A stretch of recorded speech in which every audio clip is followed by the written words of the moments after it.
In Chicago, two comedian skeptics named Andy and Art were mysteriously abducted by the illusionary mastermind and conspiracy theorist known only as Mr. Bunker. The following serves as a record of Bunker's attempt to convince non-believers of the truth about conspiracies and paranormal activity.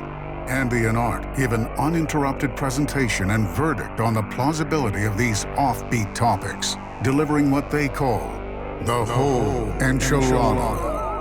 Will Mr. Bunker convince these two skeptics any of this is real? Will it convince you?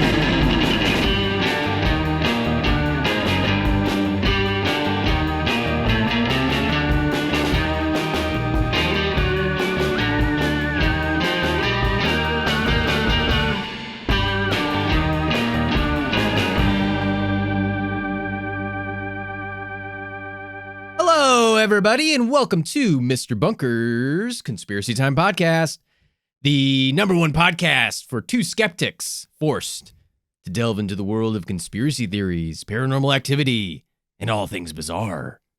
As always, I'm your co-host, Arthur Stone, and with me, as always, is your co-host, Andy Hart. Hello, listeners. Welcome back to another episode of Mr. Bunker's Conspiracy Time Podcast.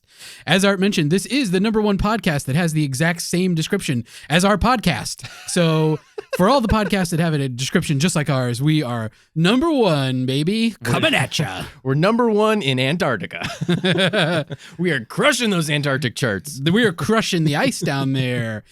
We're the heat bringing the global warming. That's right, folks. Hey, you guys know this, but if you're new, you don't know this. Listen up. Every week, the titular Mr. Bunker abducts Andy and I and forces us down into his doomsday bunker and forces us to look into a different conspiracy theory or paranormal thing or weird fucking mystery or something. And so we do it every week. Every week he gets us. And you're listening to the second of a two-part extravaganza, Andy, wouldn't you say? Oh, yeah, I would call it an extravaganza. I would. And we, last week, we looked at the JFK assassination, arguably the godfather of all conspiracy theories. Wow, godfather. Loaded colloquialism to use there, huh? Are you saying that because of the mob? Yeah. Oh, okay. The mob. The mafia. You're not saying that because of, like, the movie or... Nope. Or the wrestler, the Godfather? No. Just the mafia. Okay. Organized crime. So this week, we were tasked to follow up last week's episode with a look into JFK's brother, Robert Kennedy, and his assassination. Isn't that right, Andy? That's exactly right, Art. A lot of assassinations in that Kennedy family. Yeah. And they, we'll get into it. Yep. But first, listeners, you know that we love to tell you how we got abducted. We love to talk to you. We love to share our pain and share our misery. Now, Andy, when you showed up in the bunker today, you said you had a surprise for me. And I don't think you're going to like it. Okay. All right. Now... All right, Andy, let's, okay. Okay.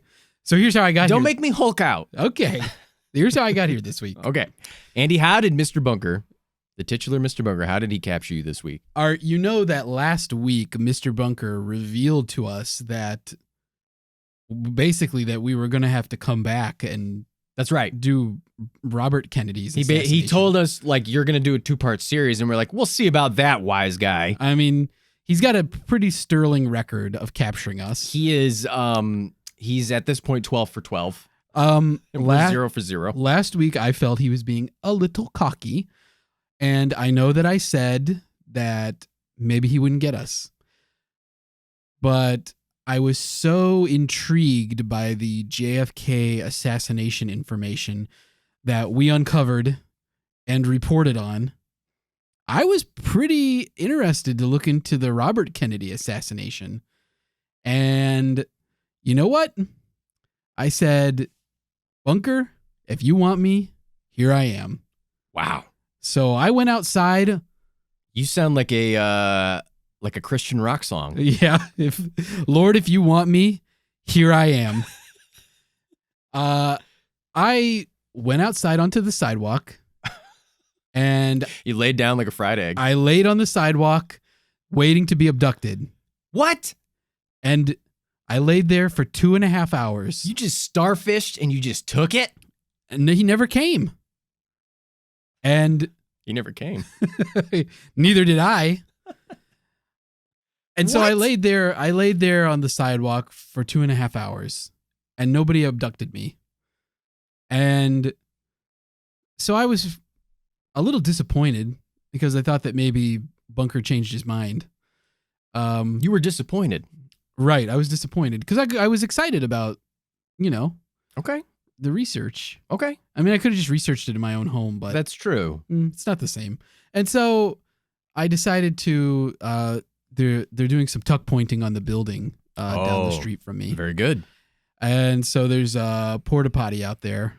So I went into the portable toilet and sure enough, as soon as I sat down, I was, you know how they have those vacuums that stick to the top of the thing to like clean them out? They stick a tube in that like pipe at the top. Oh, okay. Yeah. Yeah. Well, the whole top came off of the portable toilet. Oh my God. And a big vacuum tube sucked me up into it and into Bunker's van. Ugh. There was a lot of that like blue liquid and fecal matter also. Oh God. Andy, that's fucking disgusting. I told you. How did he know you were going to go into that porta potty? I told you wouldn't like it. You know what? Ugh. No wonder it stinks down here. Yeah. I showered, but it's going to take probably a couple of rounds to get the smell out. Boy, I have to commend him because he knows you better than anybody. Yeah. How would he, you have to admit, somebody who knows you to a T knows you can't pass up a porta potty. I feel like You're a porta freak. I like to consider myself an aficionado. And I mean, like Bunker, More like an aficionado. a shitsionado. Bunker is I'm a connoisseur, I'm a common sewer. Bunker is he has a flair for the dramatic because he could have just asked me when I was on the sidewalk. That's not what he does. I know. He waited until I was most vulnerable and then he, did his cartoon thing and sucked me up into a giant vacuum tube. Well, why did you have to go into a porta potty? You could have just gone back into your apartment and shat or pissed in there. I don't understand why you have this addiction to porta potties. Look, we all don't shame me. I'm not. Listen, Don't shame it's me. not a kink. It's not. It doesn't matter. It's just logic. It doesn't matter. It doesn't matter. If you like to use a portable toilet, go for it. I happen to like urinals that are molded in plastic, one solid piece, and that are a part of the structure in which I'm standing. And you like it when the toilet seat is just open and I like hovering above a hole, a big pit, a cistern full of waste. Listeners, I wish you could see the anger and the fire burning behind Andy's eyes as he's saying I won't to let me. this go. Well, I Andy, like that there's an indicator on the door that tells people, I'm in here. yeah. Don't bother knocking. Because the porta potties are rocking. Don't rock the porta potty, Andy. Don't tip it over. No. Well, Andy, I'm sorry that I made fun of your love of porta potties. I forgive you. And I'm sorry that Bunker took you when you were most happy sitting on the toilet. He ripped that away from me. Jeez. I was happy, and then he snatched it away from me. Andy is in a bad mood, listeners. He's not having it, but I'm here too. I Yeah. got captured too, You and got captured. I'm not just going to lay down and take it. Okay? I haven't reached that point yet. Art's not gonna take it. No, he's not going to take it. It's my D. Snyder. It's pretty good. I'd give it a D. Listeners, I was antiquing. I was going around to all the antique shops. You know how I do. Yeah. Looking for, Talk about an addiction. oh yeah. Looking for that next, Big score. Next piece of mid-century modern furniture. He's looking for a piece of history. That's right. Well, he already went into the antique shop and he was looking for a piece to steal. Is that Devil Went Down to Georgia? Kind of. Okay. It's It sounded like it. based loosely off of that. Anyway, I changed some of the words. Andy, I was antiquing and I was walking around the store and I saw a large grandfather clock. Now, you're familiar with grandfather clocks, right? Yeah. I'm also familiar with grandfather clause. What is that? That's where... Oh, the grandfather clause. Like Yeah. you get grandfathered into a contract Right. in some way because Right. you've been a part of it for a long time. Right. Right. Okay. Great. I was thinking like clauses in a bear or Santa an Claus. animal. Yes, also Santa Claus. But you went with contracts. Okay, Mhm. cool. Anyway. I have a vivid imagination. Oh, man. Oh, boy. The young Andy dreaming up of forms and different... Ideas are just popping all the time in my brain. I saw this grandfather clock and I was fascinated with it. And for those of you out there that don't know what a grandfather clock is, you can Google it. And one of the pieces of a grandfather clock is the large, I don't know the technical term, but it is a weight at the end of a, like a long, what would you call it? It's a pendulum. Pendulum. That's the technical term. It's a pendulum and it swings back and forth Right. to help move the gears that turn the clock hands in a Yes. rhythm that keeps it on time. Right. And Andy, I was just fascinated by this clock. And I was looking into it and I was looking deeper and deeper. I had no intention of buying a grandfather clock, Oh, no. but I just kept looking into it. Oh, no. And the pendulum was swinging back and forth in such a way, Andy, that I just started feeling a little sleepy. And then all of a sudden, no. before I knew it, I was in a trance. Oh, no. And then I woke up here. Turns out it was Mr. Bunker dressed as a grandfather clock. He hypnotized me, and I must have gotten myself here in some way. Well, I have no recollection. if he hypnotized you, he probably brought you here. He could have. Can Maybe I ask a follow-up question? Yeah. What was the pendulum? Huh? What was the pendulum? It was gold. Oh, okay. It was like a gold ball at the end of a stick. Okay. A gold Okay. stick. Okay. Very simple. Okay. The I was ornate concerned. points of this clock were on the outside. I was concerned there was a part of his anatomy. Good God. That would have been a real twist. Listen, Mr. Bunker's a lot of things, but so far he is not a fucking pervert. That's 100% true. So far. We'll see where the night takes us, listeners. Well, Andy, my abduction story was pretty fitting, wouldn't you say? Yeah, how apropos. Yeah.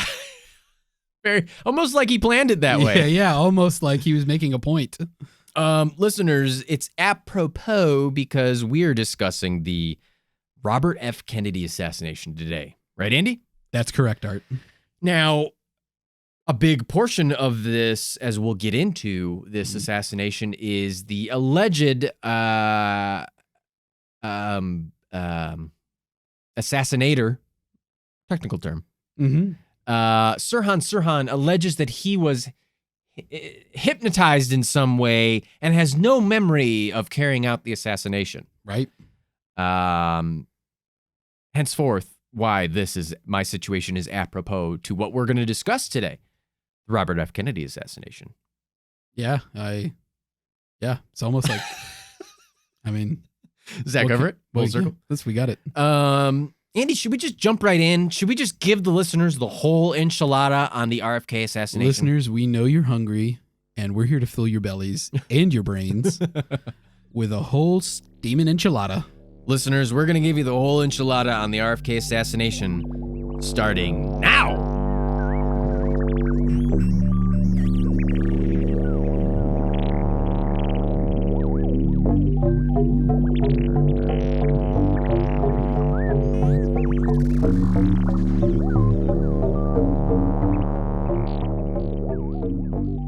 Okay, Art.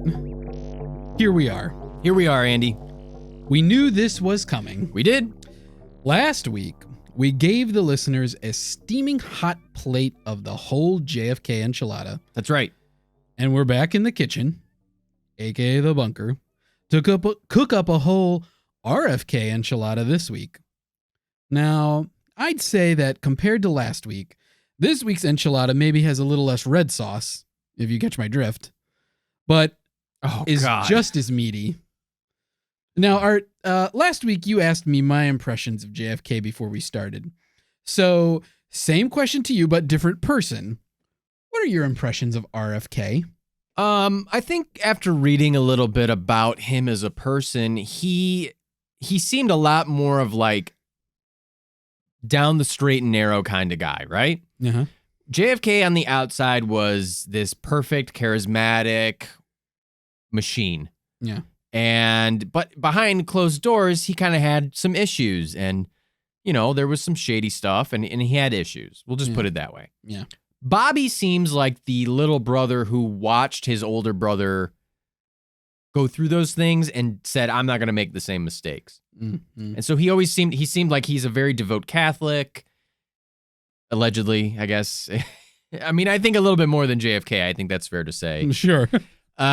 He seemed like unwavering. Like he could not be, he took everything to the T. There was no gray area with RFK. It was good and evil, and he was on the side of good. Yeah. And I think generally he was a pretty decent guy. But like his brother, not the best at making friends with the right people, and sometimes pretty good at making enemies of the wrong people. Fair to say? I think that's fair. Yeah. Or The Kennedys in general. I mean, they. Well, and maybe it's not so much even like making enemies with the wrong person, whereas it's just like they get into places where there's some bad people. They're doing the right thing, but sometimes it's just there's a lot of incompetency too. Yeah, sure. Let's we'll spoil a little bit of alert. of the enchilada. Yeah. Like we're gonna tell you a little bit about This the is flavor, spoiled enchilada. the flavor profile here. A little peek behind the kitchen how the sausage is made. There's sausage in the enchilada. Right, there's sausage. A lot of incompetency, Yeah. which follows the Kennedys in any of their, tragedies in their life. But that's my spiel. Okay. Go ahead. I thank you, Art, for your impressions. I think you've set the stage. The stage here nicely for us. So before we can eat the enchilada that we're preparing today, Right. we need to set the table a little bit. We got to talk about this guy. So let's just talk about who RFK was, shall we? A little biography. Robert Francis Kennedy joined the famous Kennedy family in 1925 at the age of 0 when he was born. RFK, as you could probably tell I like to call him, was the 7th child of Joe Sr. and Rose Kennedy. His Huge parents. family. Great big family.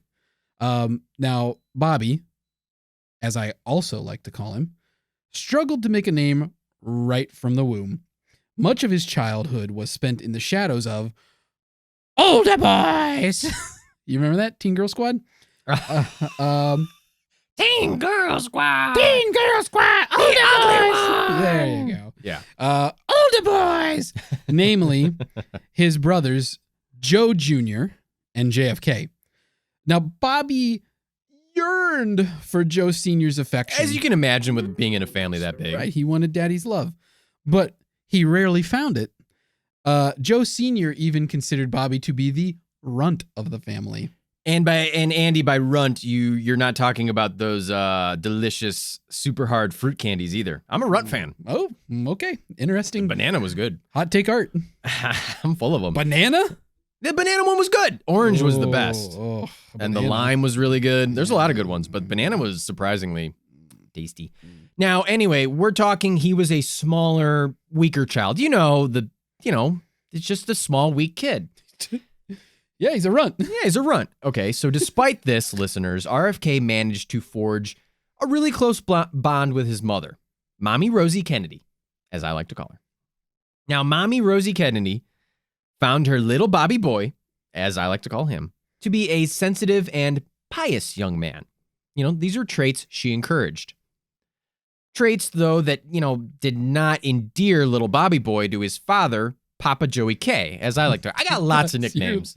Yeah, you're very familial with the Kennedy clan. Oh, yeah. Very familiar. From one Catholic to another. Right.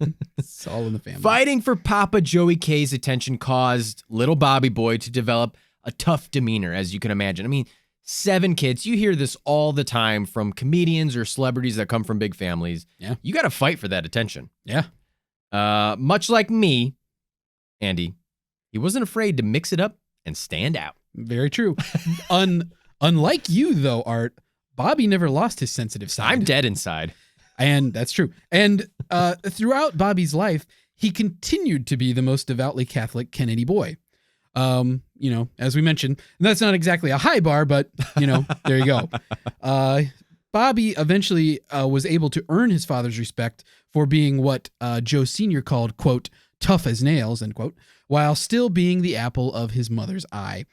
This personality duality is what I'm going to call it, eventually came to define RFK's public image. Once he was done being a child, Bobby graduated college and law school.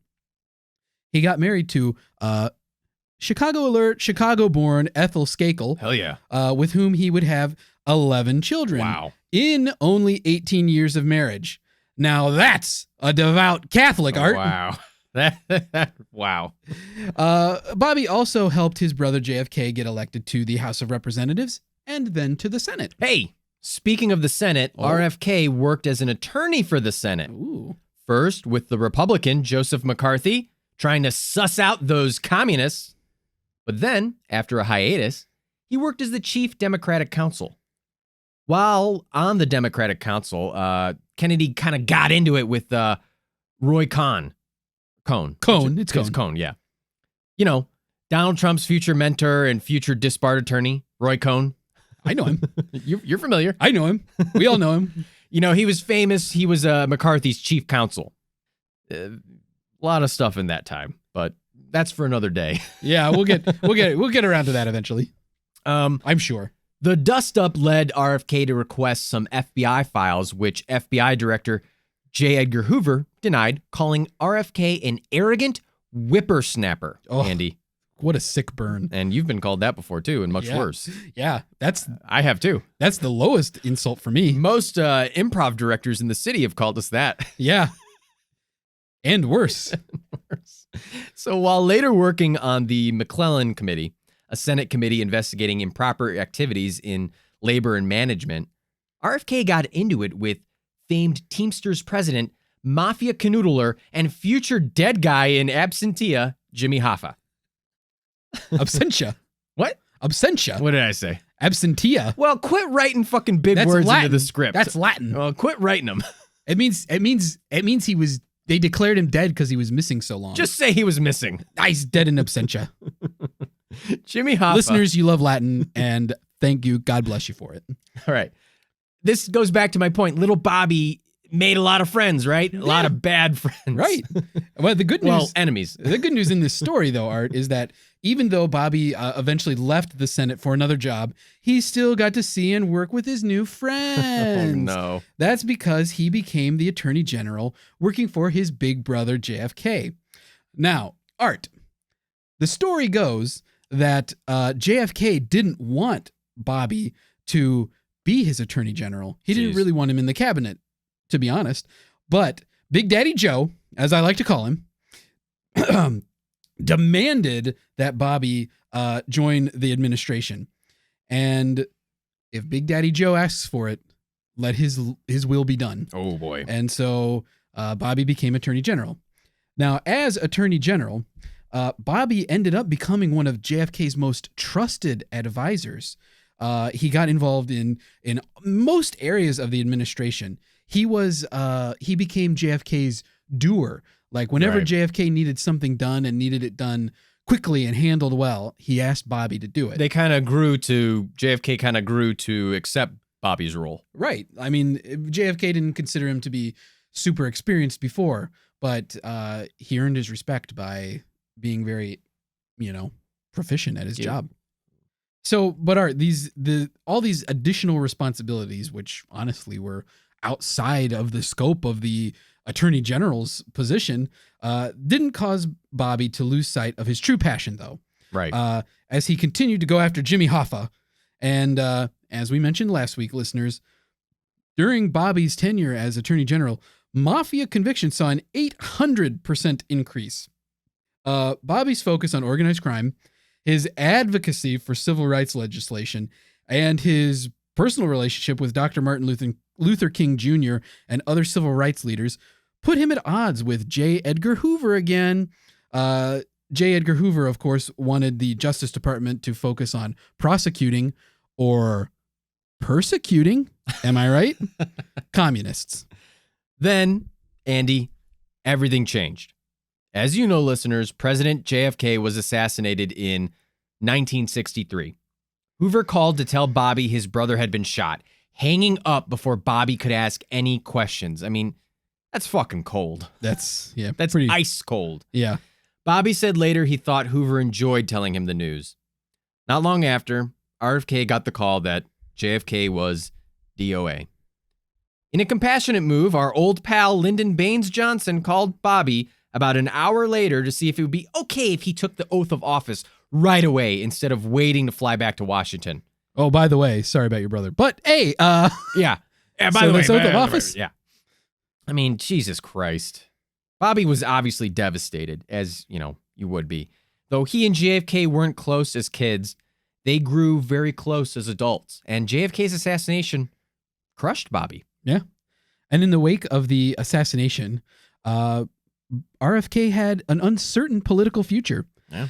He was seen by some as a strong candidate for LBJ's VP, vice president.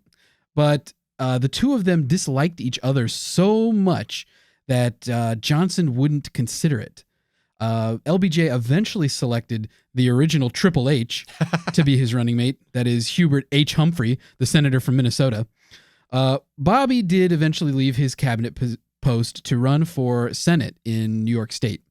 He won, and he became a champion of social justice and a critic of LBJ's Vietnam policy.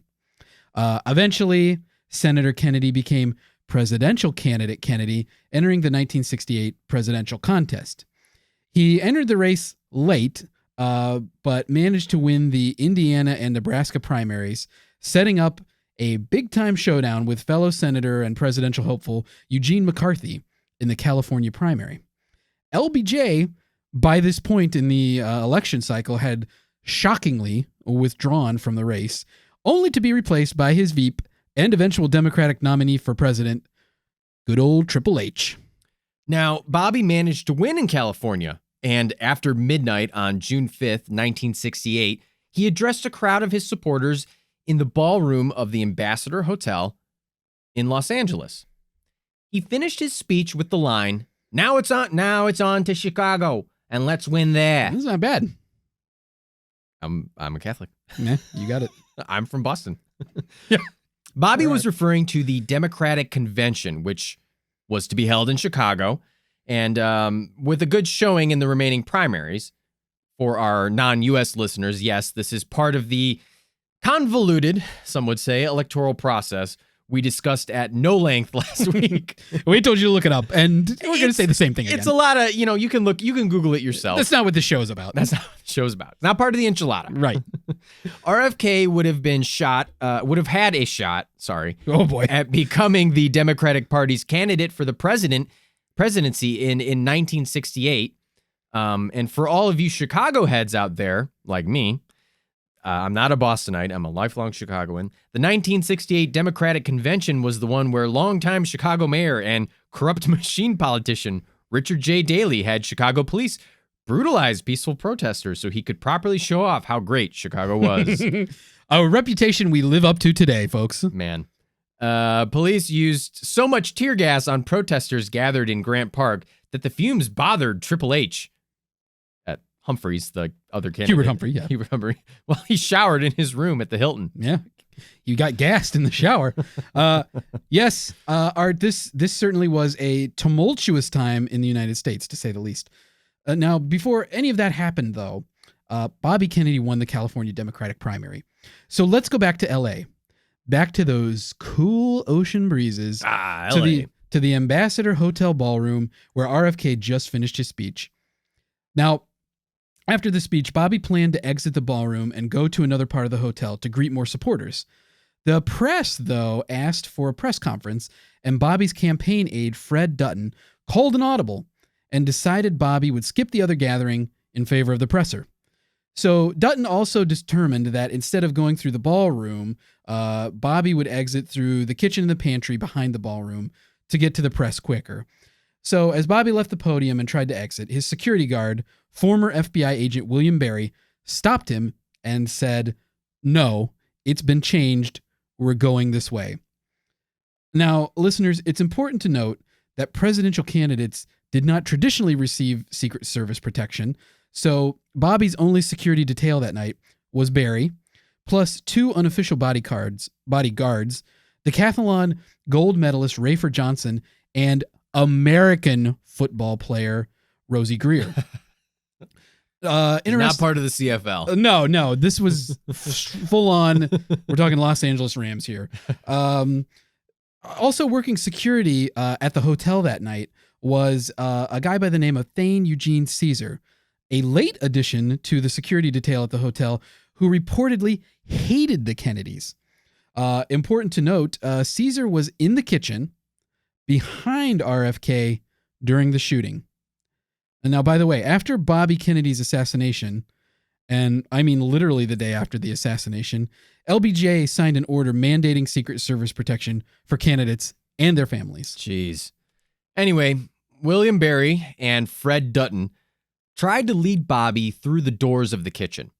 They started to clear a path, but then Bobby got blocked by the crowd. Mm-hmm. The hotel maitre d', Carl Uecker. Oh, jeez. Like Bob Uecker. I am like 0 for 10 on pronouncing things tonight. We got to get you like a guide. I don't know how to read. Guide to pronounce names. Jeez. Anyway, so Uecker leads Bobby into the kitchen through a back entrance. While in the kitchen, Bobby stopped to shake hands with Juan Romero, a busboy at the hotel. So at that moment, Sirhan Sirhan stepped down from a sort of tray stacking rack. Mm-hmm. He approached RFK and began firing from a 8-shot, 22 caliber Iver Johnson Cadet 55A revolver. Security and bystanders subdued Sirhan, who continued to fire wildly. Aside from Bobby, 5 other people were shot. RFK himself was hit 3 times. 1 shot entered behind the right ear and dispersed bone fragments into his brain.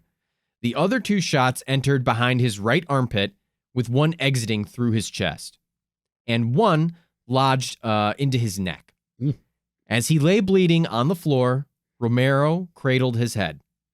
When paramedics arrived and lifted him onto the stretcher, Bobby whispered, "Don't lift me." Those were his last words. RFK was transported to Central Receiving Hospital, where doctors had to manually massage his heart to get a good heartbeat. He was then transferred to the Hospital of the Good Samaritan, just a few blocks away. Doctors performed surgery to attempt to remove the bullet from Bobby's neck and the bone fragments from his brain, but the attempts were unsuccessful. Bobby Kennedy lost the ability to not be dead at 1:44 a.m. on June 6th, 1968. You have a way with words, Andy. I am a poet. Following an autopsy, RFK was transported to Manhattan, where thousands came to view the closed casket. After a funeral mass, his body was taken by train to Washington, D.C., where thousands lined the tracks to pay respects. RFK is buried in Arlington National Cemetery near JFK. Meanwhile, back in L.A., Sirhan Sirhan is arrested, charged with RFK's murder, convicted, and sentenced to death, later commuted to a life sentence when California abolished the death penalty.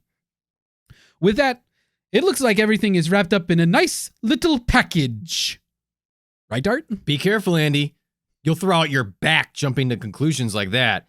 You didn't stretch properly, and your general health is poor. That's fair. Also, you're a pig. Okay, well, I don't know. It seems a little harsh, extreme, but that's I what you get. guess- Don't jump to conclusions Yeah. on Mr. Bunker's Conspiracy Time Yikes. podcast. So, while this all seems pretty straightforward, listeners, many have called into question Sirhan's role in the murder of Bobby Kennedy. Before we jump into the unanswered questions, let's talk about what we do know about Sirhan Sirhan and his trial. Sirhan was born in 1944 to a Christian Palestinian family in Jerusalem. His early life was defined by the Arab-Israeli conflict in his homeland. His older brother was run over and killed by a military vehicle, swerving to avoid gunfire. In 1948, with the expiration of the British Mandate and establishment of Israel, Sirhan's family had to move to a Jordanian-controlled British or East Jerusalem. So they had to move. Interestingly enough, RFK was in mandatory Palestine in 1948 as well, sending dispatches back to the USA for the Boston Globe. While in Palestine, he developed an affection for the Jewish inhabitants. RFK was a steadfast advocate for Israel while a senator. Back in East Jerusalem, the Sirhans shared a single room with 9 other families. Yikes. Then, when Sirhan was 12, his family migrated to the United States. Sirhan's father was allegedly a strict disciplinarian and allegedly beat his sons severely. The elder Sirhan returned to Palestine alone due to a family dispute shortly after the Sirhans settled in California. Sirhan Sirhan never became a U.S. citizen, instead opting to retain his Jordanian citizenship. Interesting to note here, listeners, while in the U.S., he became a member of the Rosicrucians. The Rosicrucians? The Rosicrucians. Oh, no. The Rosicrucians taught Sirhan to freeform journal to help him work through his personal problems. More on Sirhan journaling in a bit. Oh, you tease. Now, Art and listeners, Sirhan wanted to become a jockey, like a horse racing jockey. But being thrown from a horse and suffering a head injury forced him to abandon that dream. Instead, Sirhan continued working at the stables in the hilariously named position of exercise boy. That is, he was the guy in charge of exercising the horses. Sirhan worked at the Santa Anita racetrack, which was allegedly at least partially owned by mobster Johnny Roselli, an associate of Sam Giancana. You'll remember him from last week, of course. Roselli himself has also been accused of shooting JFK. Some people think that he was in some sort of a sewer drain shoot and shot JFK. Anyway, keep those names, Johnny Roselli and Sam Giancana, in your mind because they will definitely come up later. So, listeners, eventually Sirhan would go on to be arrested and put on trial for Bobby Kennedy's assassination. But you knew that. Let's talk about that trial, though. While in police custody, Sirhan admitted to assassinating Kennedy in a recorded confession. The judge, however, did not accept Sirhan's confession and also refused to let Sirhan change his plea from not guilty to guilty. Sirhan was represented at trial by Grant Cooper, an attorney who, at the time, was pending an indictment of his own for possessing stolen grand jury proceedings related to the Beverly Hills Friars Club card cheating scandal. Wow.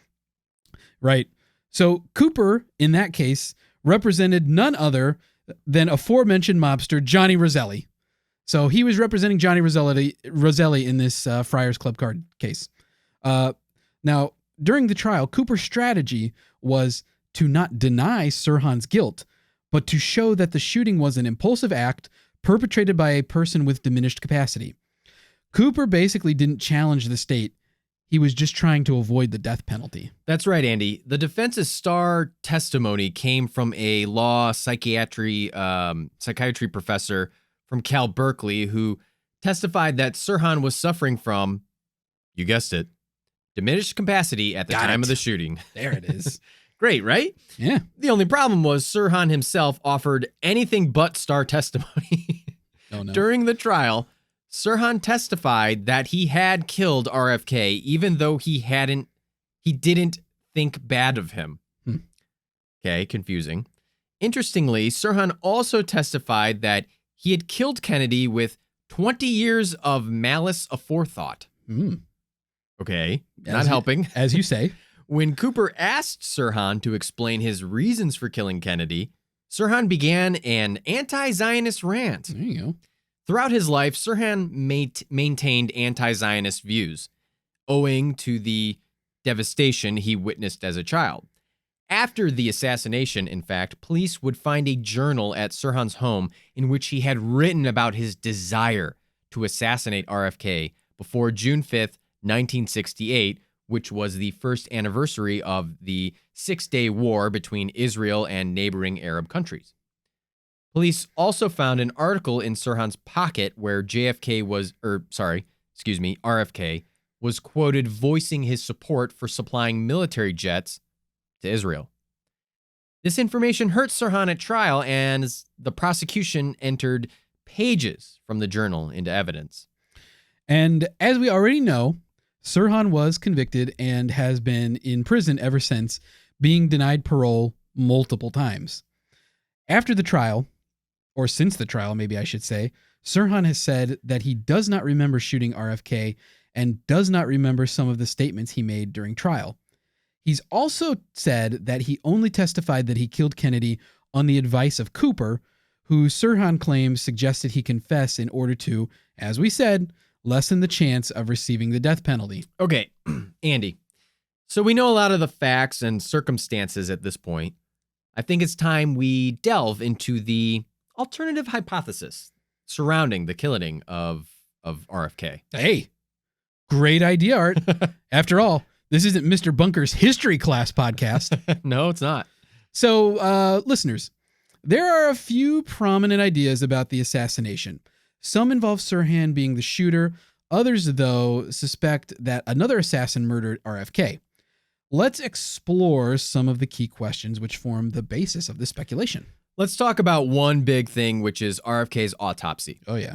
The autopsy determined that the fatal shot was the shot behind Kennedy's Bobby's ear that went into his skull. Mm-hmm. That shot, according to the autopsy, was fired from a distance of 1 to 3 inches.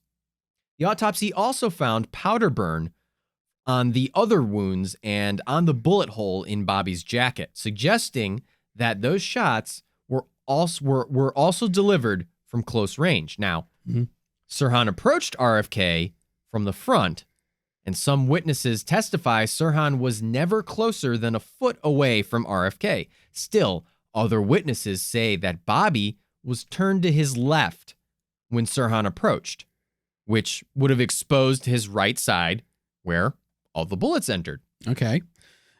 And another key component of the debate between one shooter versus multiple shooters are the number of shots fired.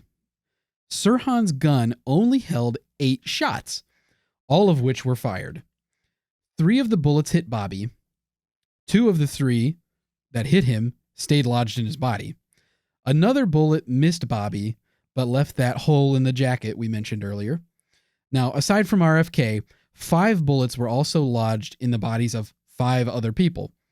The LAPD found 3 bullet holes in ceiling tiles, which they explained as the result of ricocheting bullets that eventually hit people. There were also reportedly bullet holes in the kitchen doorframe and walls. News photos of the investigation appear to show authorities measuring the bullet holes in the doorframe.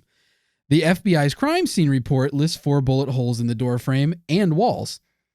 The LAPD, however, does not agree that bullets were lodged in the doorframe. It's impossible now to test this hypothesis because the LAPD incinerated the doorframe and the ceiling tiles after Sirhan's trial, even before he had a chance to appeal. And interestingly enough, the Ambassador Hotel has since been torn down and replaced by a Bobby Kennedy school. Well, there you go. So if all of these bullets were in the room and the victims, Sirhan could not have been the only gunman. Well, there's an important note here too, Andy, it's the JFK-like presence of a audio recording of the assassination. Oh. That has been more recently analyzed. Mm-hmm. forensic expert, let me try and get this name, Philip von Prague, I think that's pretty good, yeah. analyzed a recording taken by reporter Stanislaw Prozinski. Whoa, wow. Ooh, nailed it. Jeez. And determined that the audio contains 13 distinct shots, including instances where shots occur too close together to have been fired from the same weapon. These findings, though, are disputed by some other forensic experts. Hey, Art. Yeah, Andy. All this conflicting evidence is making me mad. Mm-hmm. I'm going ballistic. So let's talk about the ballistics evidence. Oh, brother. In 1975, that's 7 years after the assassination, for you math whizzes out there, a judge in LA convened a panel of forensics experts to re-examine the evidence. The panel found that the bullets that hit RFK were all fired from the same gun, but that a match between the bullets and Sirhan's gun could not be made. They made that determination after firing Sirhan's gun in an attempt to make a match. Author Dan Moldea, who wrote the book The Killing of Robert F. Kennedy, talked to the LAPD crime lab about why the panel was unable to find a match to Sirhan's gun. The crime lab told him that after the trial, they took Sirhan's revolver and fired it hundreds of times. Just for funsies. Just for funsies. Just having a blast. Shits and giggles. Shooting a revolver. Shoots and giggles. Shoots and giggles. Apparently, the crime lab just assumed that the trial was over and nobody would ever need this evidence again. So, as Moldea notes, after you fire a gun a bunch of times, the barrel changes. So the way they match these bullets is by looking at the little grooves that end up in the bullets from firing it. Right. The panel wasn't able to get a match because the gun barrel was different now. A later revealed LAPD report, though, listen to this, from the time of the assassination, states that the fatal shot was not fired from Sirhan's revolver. All right. Andy, I think we have enough information to start putting it all together. Let's talk about who done it. Okay. It was definitely someone in the kitchen, obviously, with a revolver. Ooh. Big take. Wow. So we're again, on to it. Clue. You either think Sirhan did it or someone else did it. We'll start with the hypothesis that involves Sirhan alone. The most obvious one here is that the justice system got it right. Sirhan acted alone. He was traumatized by his childhood in mandatory Palestine, Israel, Jordan, and harbored a grudge against the Jewish state. Bobby supported Israel, and his status as the presidential contender and his proximity to Sirhan during the primaries provided motive and opportunity. When Sirhan approached, RFK was turned away, Sirhan fired the fatal shot and wounded several others. Yeah, and obviously, though this hypothesis is problematic for some of the reasons we've already discussed. Now, consider also that Sirhan Sirhan has claimed at various times to have no recollection of the shooting or the trial. He obviously has also at various times claimed responsibility for the shooting. So which is it? Dan Moldea believes that Sirhan Sirhan was the lone gunman who assassinated RFK. When Moldea started writing The Killing of Robert F. Kennedy, he expected to find that a second shooter was involved. After researching the book, though, he says the evidence led him back to Sirhan Sirhan. Moldea believes that the many conspiracy theories are the result of the same thing we talked about last week, and we mentioned earlier in this episode, the incompetence factor, and Moldea also cites conspiratorial thinking. Right. Now, Moldea thinks that if the LAPD had done a better job after the assassination, there would be no conspiracy surrounding the RFK assassination. Moldea says that the multiple bullet holes in the pantry can be explained away as not actual bullet holes, but damage done to the kitchen by crashing carts and other routine wear and tear. He cites that the bullet holes in the door frame and walls were primarily identified by a junior LAPD officer with no ballistics experience, or other hotel workers who also had no ballistics experience. Andy, I also want to mention here that the LAPD's crime scene investigator was a guy named Dwayne Wolfer. Oh, yeah. Wolfer was accused by a lot of people of having a fun name to say. No. Yeah. He was accused by a lot of people, including Moldea and basically all other people of running a very sloppy investigation into the RFK assassination. That's fair. In fact, Wolfer had a knack for poor work. He was later reprimanded by the California authorities for shoddy work in a completely separate case to RFK's murder. It's a great point, Art. Wolfer is an incredibly fun name to say. Do you think they call his kids subwoofers? Anyway, Moldea also believes that Sirhan's claims to lack of memory are just a way to maybe get a little bit of that sweet, sweet parole action. Moldea says that any crime can look like a conspiracy if mistakes and incompetence of officials are not considered. Andy, that's a good theory, even if it is a little bit uninteresting. Wow. Okay. Much like our personalities. I want to bring up a hypothesis with a little more hair on it. Okay. I like hair. Okay. A big old hairy hypothesis, like me and you. Andy, what if Sirhan was MK Ultra'd? Ooh, okay. Right? Right. Because some folks think that he might have been. Peter Evans, author of the book Nemesis, suggests that Sirhan Sirhan was hypnotically programmed to assassinate JFK. Oh, you mean RFK? I mean RFK, but somebody wrote JFK in our research. Whoa, I don't know who could have done that. Geez. Probably a bug in the system. Evans believes that Sirhan was hypnotically programmed to assassinate RFK, like a real life or simulated life, I guess, Manchurian candidate. But listeners, it's a winding road to get there. A lot of connections. Never fear, though, Andy. Andy and I will never fear. I'm not afraid. We will be your guides, like two Uncle Crackers. Follow us, and everything is all right. Listeners, this hypothesis. Great reference. Listeners, this hypothesis begins in the 1950s in, you guessed it, Saudi Arabia. Ah, yes. You see, listeners, Greek shipping magnate Aristotle Onassis was in the final stages of talks with the king of Saudi Arabia about a deal with the Saudi government to transport oil. These talks alarmed the U.S. government, which, through the Arabian American Oil Company, had a monopoly on Saudi oil. Obviously, Onassis' deal concerned the U.S. government, which then embarked on a coordinated campaign to have the agreement canceled. The CIA enlisted the help of a former FBI agent, current, at the time, private detective, and eventual head of Howard Hughes Nevada operations, Robert Mayhew, who wiretapped Onassis' phones. More on Mayhew in a bit. Tease. Eventually, the government campaign succeeded, and the Saudi king canceled the Onassis deal. Aristotle was also charged with fraud in the U.S. for violating a law that required ships flying the U.S. flag to be owned by U.S. citizens. He paid a $7 million fine for the infraction. According to Evans, RFK was a key player in shutting down the Onassis deal, and Ari never forgave Bobby for it. Evans also says, though, that the two never really liked each other.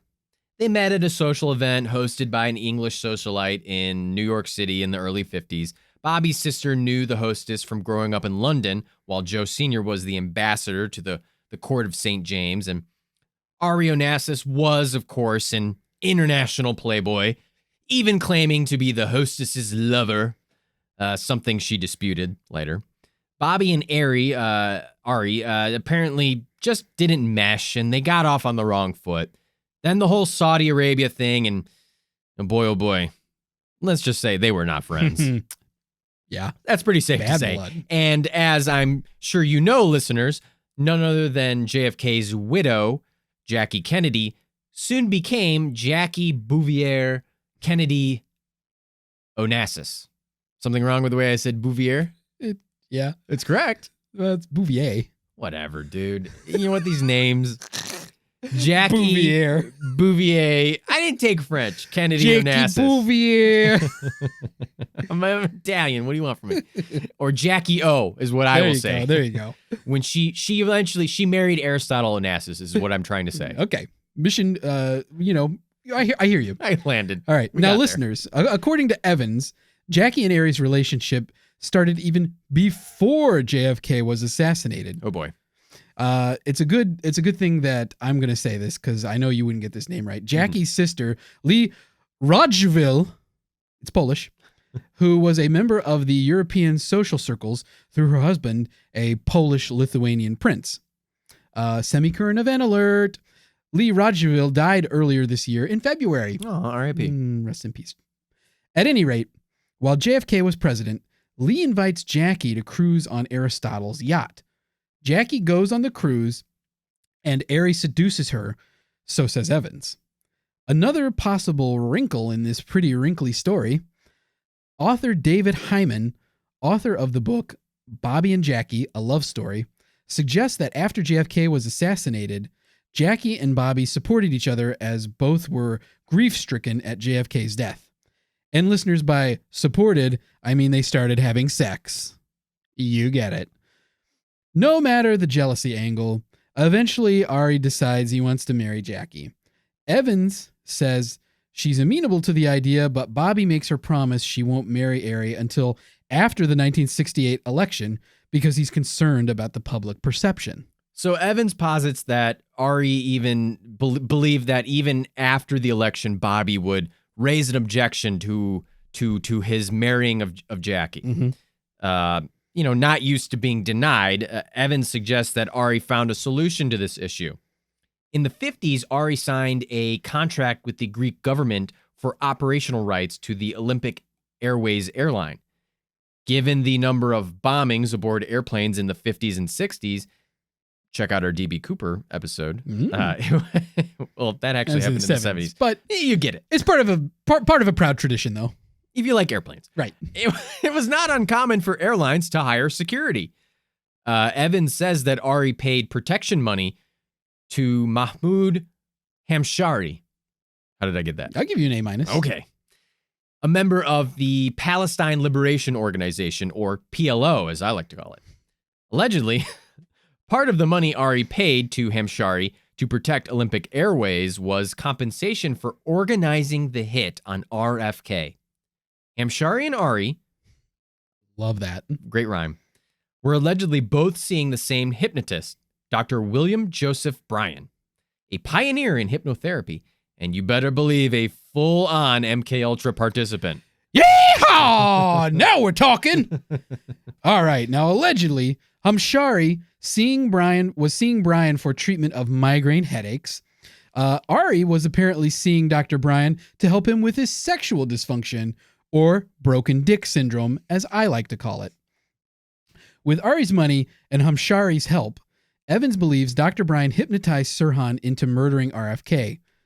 Allegedly, the hypnosis happened during a 3-month period some have called Sirhan's, quote, white fog. A sergeant with the LAPD reported to Evans that while interrogating Sirhan, they had him recount his whereabouts and goings-on for over a year. No matter the methods used by the LAPD, though, they could not get Sirhan to recall an approximately 12-week period in his past. Sirhan appeared to be completely unable to recall anything about this time in his life. Evans also reports on eyewitness accounts at the assassination that describe Sirhan's state as very calm and almost checked out. A journalist, George Plimpton, of trying to join the Detroit Lions football team fame, actually helped to subdue Sirhan the night of the assassination, and he described Sirhan as seeming, quote, purged. Hey, Andy and listeners, quick historical note on Mahmoud Hamshari before we continue. Okay, I'm listening. He was eventually the PLO representative in France and was allegedly suspected by Israel of being involved in the Black September attack on Israeli athletes at the 1972 Munich Olympics. Oh. Fun fact.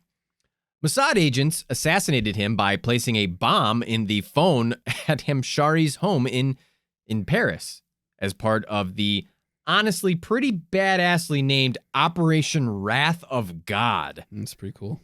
Which sounds like a really fun Diablo DLC. Yeah, right. It or does, something. Right? Yeah, that's the Diablo expansion.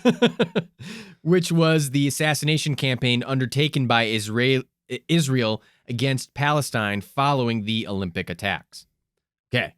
As another note, there seems to be no real evidence that Hamshari was involved in the Munich attack, and a lot of people accuse Israel of using the Munich attack as a good excuse to eliminate any Palestinians they found to be problematic.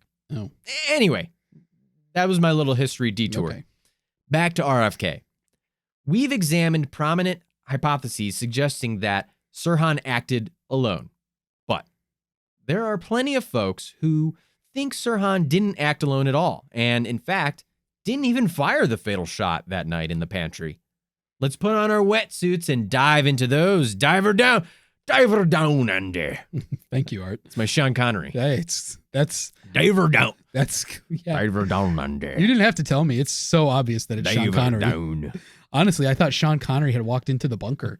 Andy, let's discuss a really fun one. Let's talk about the woman in the polka dot dress. Oh, yeah. Let's talk about the woman in the polka dot dress. Sounds mysterious, right, Art? A number of people at the Ambassador Hotel claim to have seen a woman in a polka dot dress the night of the assassination. She was seen in the crowd with a male companion in various locations in the hotel, kitchen included, and in some cases also seen with Sirhan Sirhan. A Kennedy campaign worker reported that the woman in the polka dot dress and her non-Sirhan male companion were gleefully running from the scene immediately after the shooting. The campaign worker heard the woman shout, "We shot him! We shot him!" When the campaign worker asked to whom they were referring, the woman said, "Senator Kennedy." LAPD officer Paul Sharaga also reported that an elderly couple told him they had seen the pair smiling and running from the hotel shouting, "We shot him! We killed Kennedy!" Did one or both of these people pull the trigger and fire the fatal shot? Or were they involved in a more obscure way? Some have suggested that the woman in the polka dot dress was possibly the person to trigger Sirhan to snap into his hypnosis programming. One of the people to suggest this is none other than Sirhan Sirhan himself. In the interest of giving you the whole enchilada here, folks, Sirhan did make this claim while under the hypnosis of hypnosis expert Harvard professor Dan Brown. Sirhan claimed that he was attracted to the woman, and after they met, she led him into the pantry. Sirhan then claims that the woman touched or pinched him, which sent Sirhan into a trance, where he believed he was on the shooting range. Sirhan also claimed to see a shot from a second gun during the assassination. Speaking of hypnosis programming, Andy, there is another prominent MK Ultra hypothesis out there. Author Lisa Pease, got that name right, That's good, yeah. who wrote the book A Lie Too Big to Fail, suggests that Sirhan Sirhan was under hypnosis during the shooting, and that he did fire a gun, but that his gun did not contain live rounds, and that the actual shooting was perpetrated by another party. Pease's hypothesis is that Sirhan was a patsy, merely a fall guy in a CIA plot to assassinate RFK. At the center of the plot, Pease sees none other than Robert Mayhew. Dun, dun, dun. Yes, listeners, you remember him from only moments ago when he was just wiretapping Ari Onassis' phone. They grew up so fast, don't they, Andy? Time flies. As we mentioned earlier, Mayhew ran a private detective agency in Washington, D.C., and one of his best clients was that pesky CIA. Oh, the CIA! Foiled again. The CIA kept Mayhew on retainer to handle, quote-unquote, sensitive cases like securing prostitutes for foreign leaders, or, in the case of last week, recruiting the mafia to assassinate Fidel Castro. You know, the usual. That's right. That is right, listeners. Mayhew was contacted by the CIA to engage the mob to whack Castro. Mayhew's first call was to our old friend, Johnny Roselli. Welcome back to the show, Johnny. Glad you're here. Here's Johnny. Here's Johnny. Hey-o! That's my Ed McMahon. It's me, Johnny Roselli. I've got some weird, wild assassinations to pull off. Anyway, hire us for your next Johnny Carson event. Roselli set up a meeting for Mayhew, our other old friend, Sam Giancana, and the former mafia boss of Cuba, Santo Traficante Jr. The CIA provided Mayhew with lethal pills, but they were ultimately never tried. Now, this may seem like just an aside, but keep in mind, Sirhan was an exercise boy at the Santa Anita racetrack. Johnny Roselli allegedly had an ownership stake in Santa Anita. During this time, Sirhan fell from a horse and required medical attention. Sirhan's family says he disappeared for over a month. Pease also found records of numerous scheduled doctor's appointments for Sirhan inconsistent with the injuries he supposedly sustained. Professor Dan Brown, you remember him, said that he believes that during these appointments, Sirhan was repeatedly drugged and subjected to mind control experiments, MK Ultra style. Brown has spent considerable time interviewing and hypnotizing Sirhan, and in Brown's capacity as an expert on hypnosis, he claims that Sirhan is one of the most highly hypnotizable people he's ever worked with. Brown says that Sirhan also has extremely strong amnesia following hypnosis. Brown said as well that Sirhan could be trained while under hypnosis to perform the motions of firing a gun. You know, Andy, around the same time as these injuries Sirhan suffered, he met someone he knew only as Radio Man. Not Cuba Gooding Jr. from the hit film Radio. Is this part of the Marvel Cinematic Universe, Radio Man? No. Radio Man met Sirhan under the pretense of their mutual affection for shortwave radios. Oh. Professor Brown believes that Radio Man used hypnosis techniques to control Sirhan, even directing him to write the incriminating statements regarding RFK in his journal. Radio Man also allegedly gave Sirhan guidance on what to practice at the shooting range. Pease's hypothesis is that Sirhan went to the ambassador on the fateful night and was triggered into pulling the trigger. Right? A trigger. Yeah, that's right. The weapon, she says, was firing blanks, though. Some witnesses reported seeing a flash from the gun barrel or seeing shredded paper in the air. Both things that live rounds don't do. But if Sirhan didn't murder Bobby Kennedy, who did? Well, much of the speculation centers around the much earlier mentioned security guard, Thane Eugene Caesar. Pease suspects that Caesar may just have been the man who killed RFK. Caesar was carrying a gun that night, possibly a .22 caliber. Caesar was in the kitchen at the same time as Bobby. Caesar was behind Kennedy when Sirhan approached, so he would have had the access to RFK's back to make the shots as found by the medical examiner. Something else to note, Robert Mayhew was Howard Hughes' right-hand man in Vegas. Howard Hughes also had a permanent suite at the Ambassador Hotel. Another fun fact, Caesar had worked previously for Mayhew, so they had an existing relationship. Though Caesar has denied being the shooter or even firing his weapon that night, or even having the .22 caliber gun on his person, there are some peculiar connections to this story. Caesar claimed that he sold his .22 before the assassination, but it was later revealed that he actually sold it shortly after the assassination. In any event, Caesar denies firing whatever weapon he had on his person. But Art, the big question here is, why would the CIA want to eliminate Bobby Kennedy? Well, Andy, there are a number of reasons. I mean, it's kind of like JFK. Lisa Pease argues that Bobby Kennedy would have ended the war in Vietnam, started investigating the death of his brother JFK, and otherwise take the CIA to task for its misdeeds. Right? Pease's argument is that the CIA was afraid of what RFK might do in the office of the president. So they elected not to elect him as president, but elected to just kill him off. Ah, okay. Let's not Weird vote to cast, but okay. Yeah, not right. Let's not forget the mafia angle here too, right? Bobby was unkind to the mob in his time as Attorney General. As we mentioned multiple times, organized crime convictions rose by 800% during his tenure. It's a big number. Right? If the CIA wanted Bobby gone, the mafia was likely only too eager to take the assignment, right? So what's the right answer after all of this, Andy?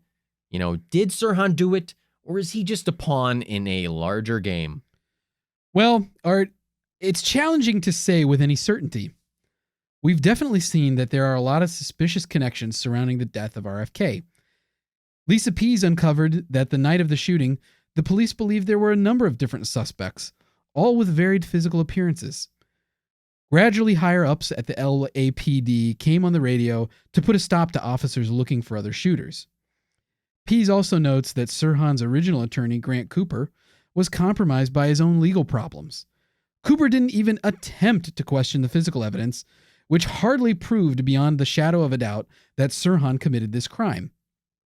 Let's also not forget the incompetence of the LAPD and other parties before and after the assassination. Much like JFK, the murder of RFK will continue to grip hearts and minds. We may never get a definitive answer to the question, who killed RFK and why did they do it? We'll let you ponder that, though, while we finish with this quote from Bobby. Let no one be discouraged by the belief there is nothing one person can do against the enormous array of the world's ills, misery, ignorance, and violence. Few will have the greatness to bend history, but each of us can work to change a small portion of events. And in the total of all these acts will be written the history of a generation.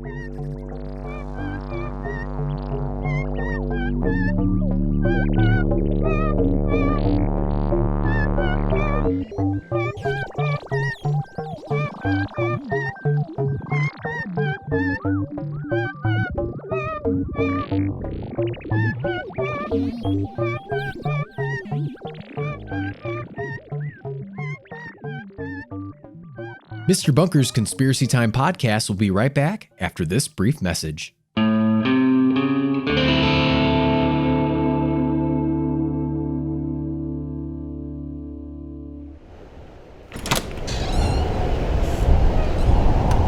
Ooh, it sure is chilly outside, Art. Andy, where's your jacket? Art, did you hear me? The wind chill is 30 below. Andy, I think you have hypothermia. You know, Art, with the horrific chilly weather outside, the only thing that'll warm me up is listening to Andy and Art Debunked, available only on patreon.com/MrBunkerPod. Are you seriously shilling our Patreon right now? Oh, Art.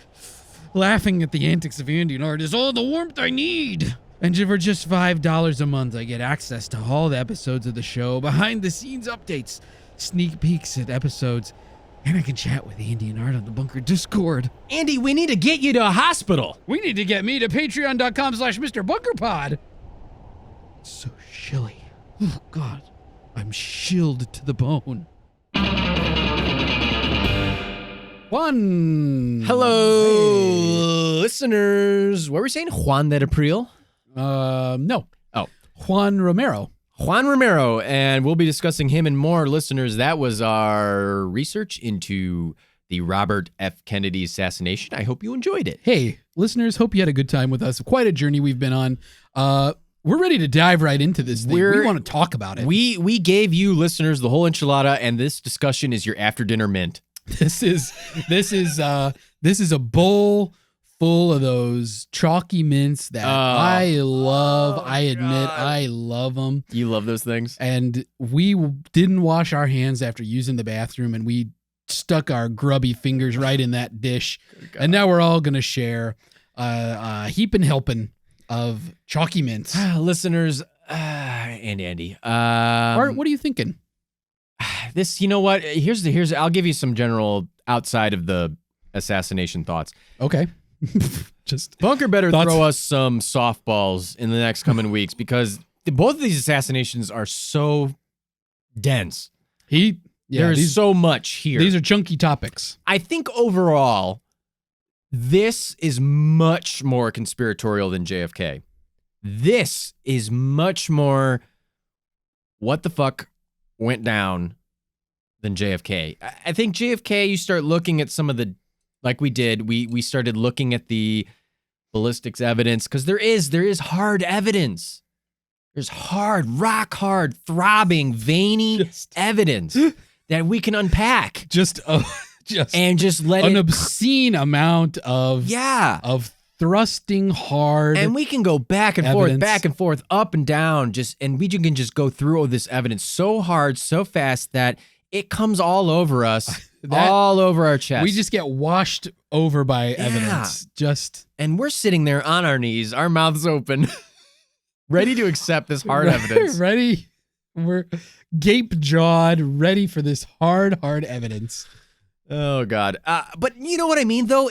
Do you agree with that statement that this is much more conspiratorial due to some of the incompetencies, I will say this, the incompetencies and the lack of hard evidence that JFK has? You know, last week in our research, I became quite convinced, to be honest, that Lee Harvey Oswald acted alone in his assassination of JFK. The evidence was, at the very least, that he killed him. Right. That if nothing else, he perpetrated this slaying by himself. There was not a second person, and if the second person did exist, they didn't hit. They didn't do much. We both kind of agreed in that. Spoiler alert, listeners. This is part 2 after all. I mean, Jack Ruby's a big question, right. And obviously, what was Oswald's motivation? But it doesn't feel like it's, once you see that ballistics evidence, it doesn't seem like such a huge conspiracy anymore. To be honest, no. Bobby Kennedy, on the other hand, though, it's a real shit show. It is. Like, I mean, the LAPD bungled this way more than anybody bungled JFK. I mean, the most of the bungling was in JFK's autopsy and the before the parade actions by security agencies.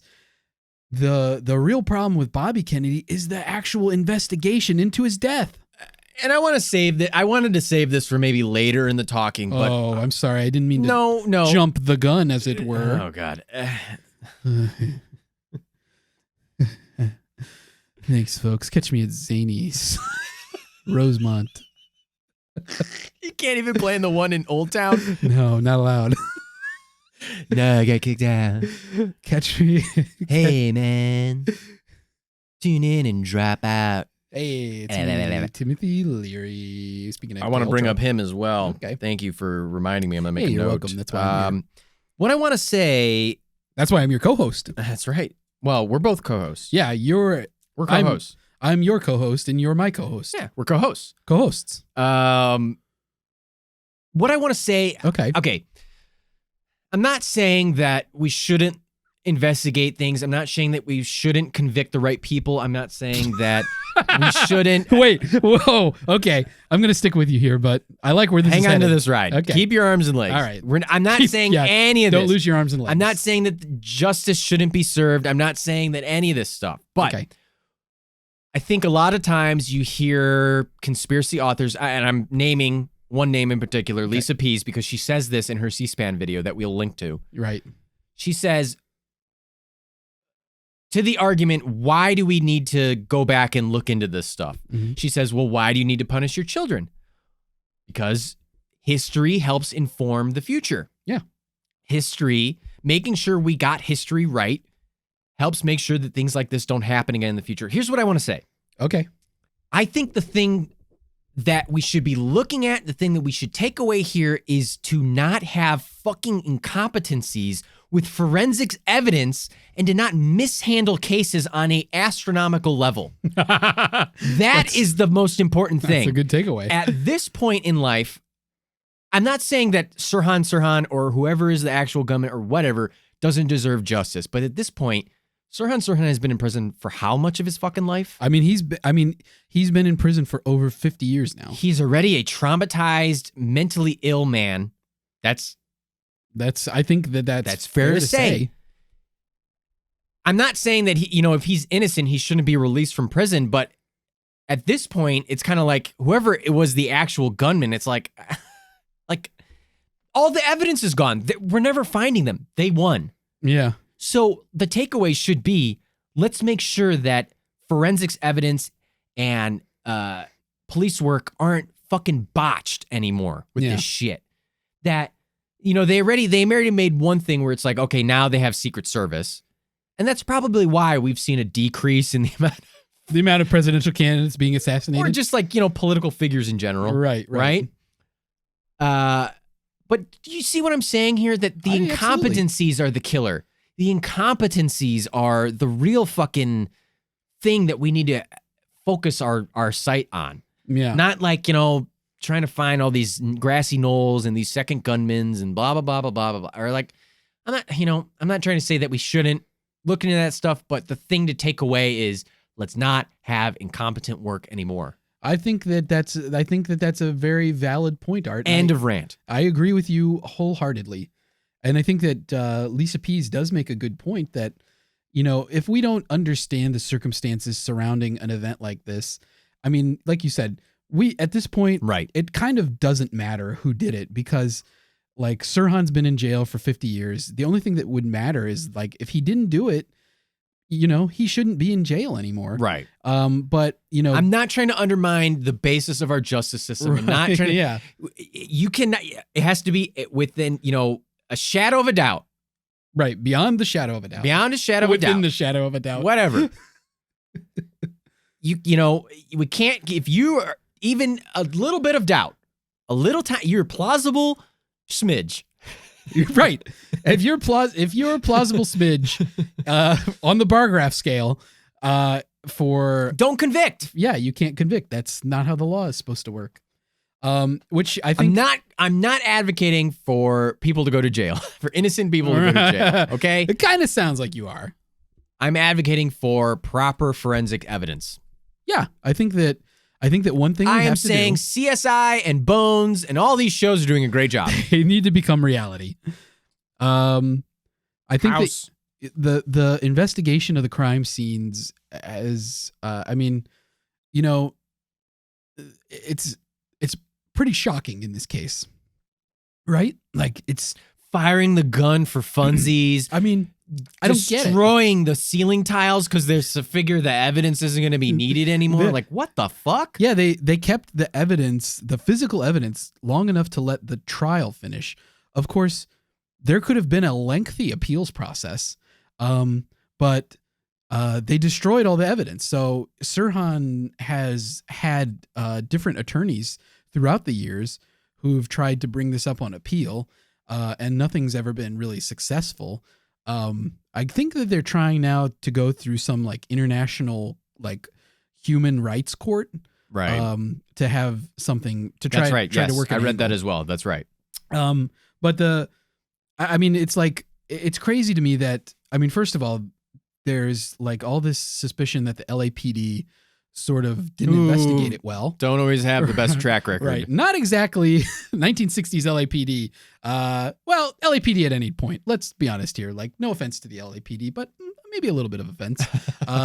Like certain members of the LAPD. I mean, Dwayne Wolfer was the lead investigator for the LAPD, and nobody basically disagrees that he did a poor job investigating Bobby Kennedy's murder. Right. And he got reprimanded by California state authorities later on for something completely different. Like he's known to be shitty at his fucking job. He's bad at his job, but yeah. And when you're a scientist, you can't be shitty at your job. Right. I think any scientist who is listening to this podcast, why? You should be out doing science. Solve our problems. No, but I think any scientist worth their salt would agree with that, right? Yeah. That scientists should be judged, they should be double-checked, scrutinized, put under a microscope. Right. Because they believe in cold, hard, throbbing facts. They believe in, numbers and things that are tangible, right, Andy? Right. I mean, I don't know that yeah, scientists should be judged. Like, I think that there's definitely something to say that scientists should be challenged and forced to defend the hypotheses that they And they should say that these are hypotheses. They should say that causation doesn't, what's the fucking correlation does not mean causation, right? Right. That they're just saying that, and that's kind of the divide sometimes, I think, between conspiratorial thinkers, like really hardcore, and that's how I'm not trying to disparage people who enjoy thinking like that. We obviously entertain that line of thinking, sure, but we're skeptics, right? We want to find those correlations, and we want to see, like, does it? Are there causations? Are there other correlations? What do we think at the end of the day, right? Yeah. So, anyway, that's my rant about science. And I'll say this also. Okay. Where are the clones? Science, Where are our clones? We want to have sex with clones. I want a clone of myself I can have sex with. And it's not weird. It's masturbation. It's just your own self. It's natural. It's not really, though. It's a completely separate person. Whatever. Fuck you, dude. You know what? There's no evidence that any clone would turn out exactly like you, because even though your DNA is the same, art, nature versus nurture, there are environmental effects. No clone that can ever affect- understand me. Right. I'm so fucking different. No human could ever understand you. They never have, and they never will. I am an enigma. You are an enigma. The inner machinations of my mind are an enigma. Patrick Starr. Anyway, Andy, I'm sorry. Continue. I'm going to stop ranting about science. Give me some thoughts. I want to hear you say some thoughts. All right. Speaking of science, I want to mention the autopsy done on RFK, which Right. is, we didn't really touch on it because the controversy is kind of light there, but Okay. So you're saying they kind of did a decent job. yeah, I mean, well, They didn't botch it as bad as JFK. well, yeah, like here's the thing. The person who did the autopsy was the Los Angeles County medical examiner, Right. a guy by the name of Thomas Noguchi, and he is like a famous medical examiner, I guess as famous as a medical examiner can be, Right.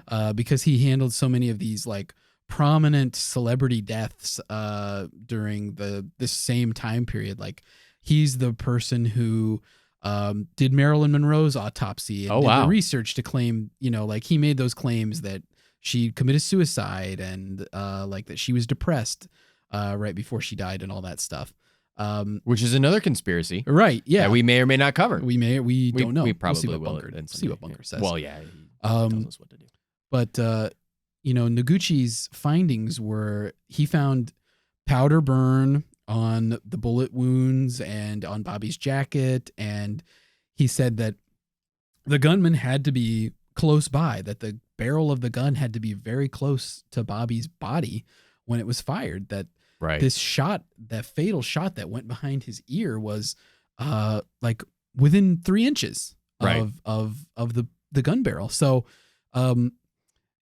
nobody at the time really disputed that. That's just what they came to find. Right. Some people have said that maybe Noguchi got it wrong. Like maybe he didn't, maybe that's not actually what happened. Noguchi might not have gotten it right that the bullet holes were that close. Now, I think more recent medical analysis has kind of supported his findings. Right. That that Bobby had like as good a care medically after the assassination attempt that If you're gonna get assassinated, you better do it in the present day.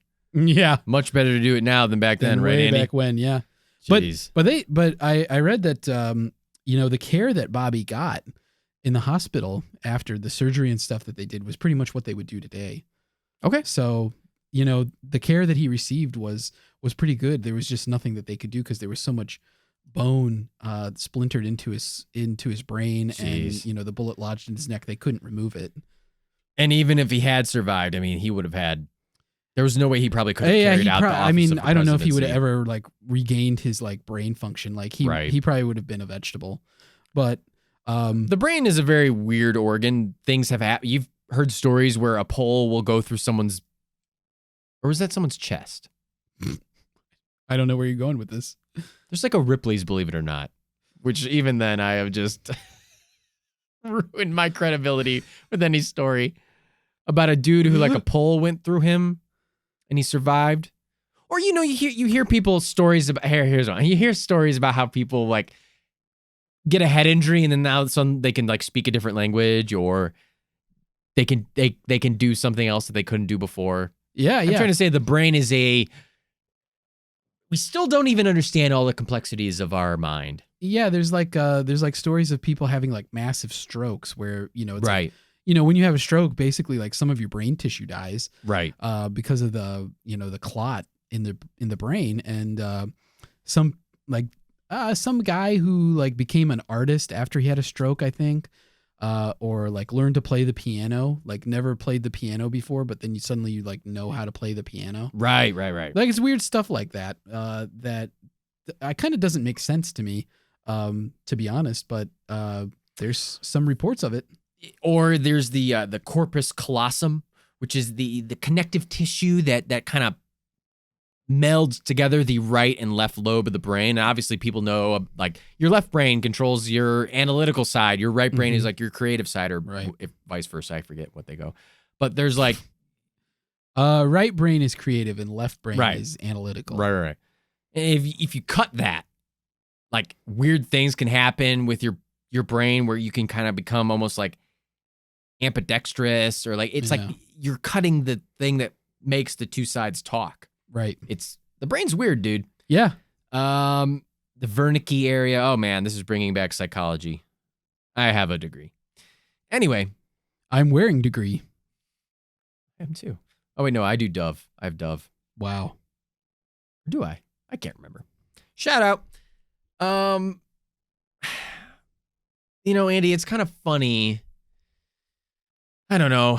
In some ways, the way that RFK and Sirhan, they're not the same. But I'm not trying to have a pissing contest between tragedies here. But in a way, their lives in some way kind of mirror each other just a bit. In that, like, Sirhan had a rough father who, I mean, obviously he beat him and was terrible to his children, and had a much rougher life. But, Bobby Kennedy also had, his dad called him the runt and didn't show him any affection. And, was mean. I don't know. I guess I'm trying to be poetic about something that isn't poetic, right? Yeah. I see where you're going with this. They both probably left childhood feeling unfulfilled. And, a lot of people, there's a lot of, friends and stuff that talk about Bobby being moody, that he was prone to depression, fits of depression and stuff like that. He was like you or I, where he wrote shitty poetry in a journal about, a girl who didn't like him. And he probably he probably deleted his MySpace page and then put out like a bulletin note where you fill out those MySpace quizzes. You remember those? No, I was never on MySpace. You never had a fucking MySpace? No. We probably put together a sad playlist. Yeah. Yeah. I think that's Bobby for sure. Like a depressed, privileged person. Like that's what it is. Like a privileged person who is like, occasionally sad. Yeah. But Sirhan's life, it's what a time to have been alive, honestly. He's obviously a troubled guy. He's had a really tough life, and I don't think that's part of the conspiracy, that this guy is troubled, mentally ill. Obviously, he's subjectable to hypnosis. Like, there's a lot of stuff with him. Yeah, obviously, like, he had a very rough upbringing. Yeah. He's not as unsavory as a villain as Oswald. No, Oswald seems much more straightforward, like a bad dude. Oswald is like a guy who pulls a knife on you while you're driving as a prank. Yeah, right. He's like, I got this pocket knife, and you're like, what the fuck, dude? I'm trying to drive. Yeah, not a pocket knife. It'd be like a friggin' Bowie knife. Yeah. Like, I got this knife. You want to pick up a hitchhiker and scare him? Yeah. But Sirhan, shit in the coffee. He had a traumatic upbringing, like Dookie in the pool. I'm gonna put this baby Ruth in a pool. Oswald's getting more and more like jokey. Ooh, I TP'd at church. Yeah. It's like really bad at stuff. But he was like bad at stuff too. Like, yeah, he was bad at stuff. So for he sure. would have been like, I misspelled something in the church bulletin paper. I didn't do it on purpose. Yeah, I changed the sign at a church. Sirhan was kind of bad at stuff too. Yeah, he fell off a horse. Yeah, he was bad at horse riding. Like, that's the thing. He had this traumatic childhood. He had a head injury. Oh, yeah. Like, his family said that after that fall from the horse and the like subsequent medical treatment, that he was never the same. So, oh yeah, a lot of, there's some speculation, obviously, that he was being drugged and hypnotized, and that's what changed him. Or maybe it was just head trauma, and he bruised his brain. And I think he was a good candidate. I think if he didn't act alone, they picked the right guy. Yeah. Why wouldn't? Here's a weird correlation that I kind of want to talk about. Let's get into it. So, the kind of like, we know it's established fact that the CIA or parts of the CIA, this shadow area from our MK Ultra episode, check it out, that they work in these, that they have connections to mental institutions and recovery centers. They have these connections. Yeah. Who's to say that they couldn't profile somebody, look through all the medical records and find somebody like Sirhan, who is the perfect patsy? I mean, if you had to pick one, Andy, Sirhan's perfect. I mean, honestly, I have to agree with you. He is like a perfect patsy. What a specimen. Because, his just general demeanor, like, like people say they made a lot of him like the night of the assassination, like getting like really distracted by stuff.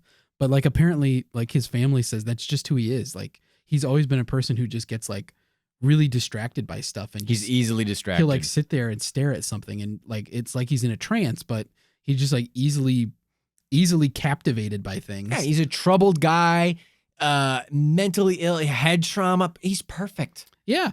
He's got the whole Palestinian-Israel thing, just like Oswald with the Soviet shit. You have to admit though, the connections between him and possible people who would have recruited him for this hypnosis, preyed on him, is kind of interesting. It is. Like the fact that he worked at the racetrack, and I was reading something, but it seems like, I don't know if this is like totally factual or not, that where he actually like where he was working wasn't necessarily Santa Anita, right. But it was like a training facility for the horses, and that training facility was owned by Roselli rather than the Santa Anita racetrack itself. But somehow through work he's like connected to Roselli. Roselli has this connection to Mayhew. Mayhew has this connection to the CIA. If Mayhew calls Roselli and says like, I need a patsy for this job, like I need somebody to create a diversion so that I can assassinate Bobby Kennedy.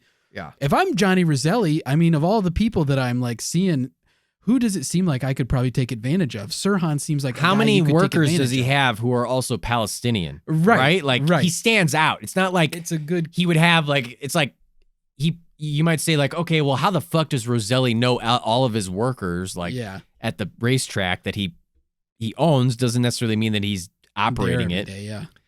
The director of operations, it's like, but Sirhan sticks out. But who knows? Maybe he's got one of his guys working there. He says, hey, who's exactly anybody here that could do this? And then, just the connection to Hamshari. Like, I mean, I don't find any evidence that Hamshari and like Sirhan had an existing relationship just because they're Palestinian. Right. But, if Evans is right about his, connection to William Joseph Bryan, who, by the way, was the great grandson of William Jennings Bryan, the Secretary of State. Oh, anyway, if there is that connection between, they knew this, like Hamshari knew this. Hamshari gets hired by Onassis. They both share this same psychiatrist who does MK Ultra experiments, and it's like they have this. Yeah, I mean that might be a totally separate thing. Yeah. Like it's like now you're getting into MK Ultra as a whole, which is like, but I mean we got to look at the hardline facts here. MK Ultra and Family Jewels are facts. That shit happened. It's not disputable. It happened. There are documents and records of that shit happening. And that's the thing. Brian, it's not disputable that he was an MK. He was like doing MK Ultra experiments. That's a fact. Right.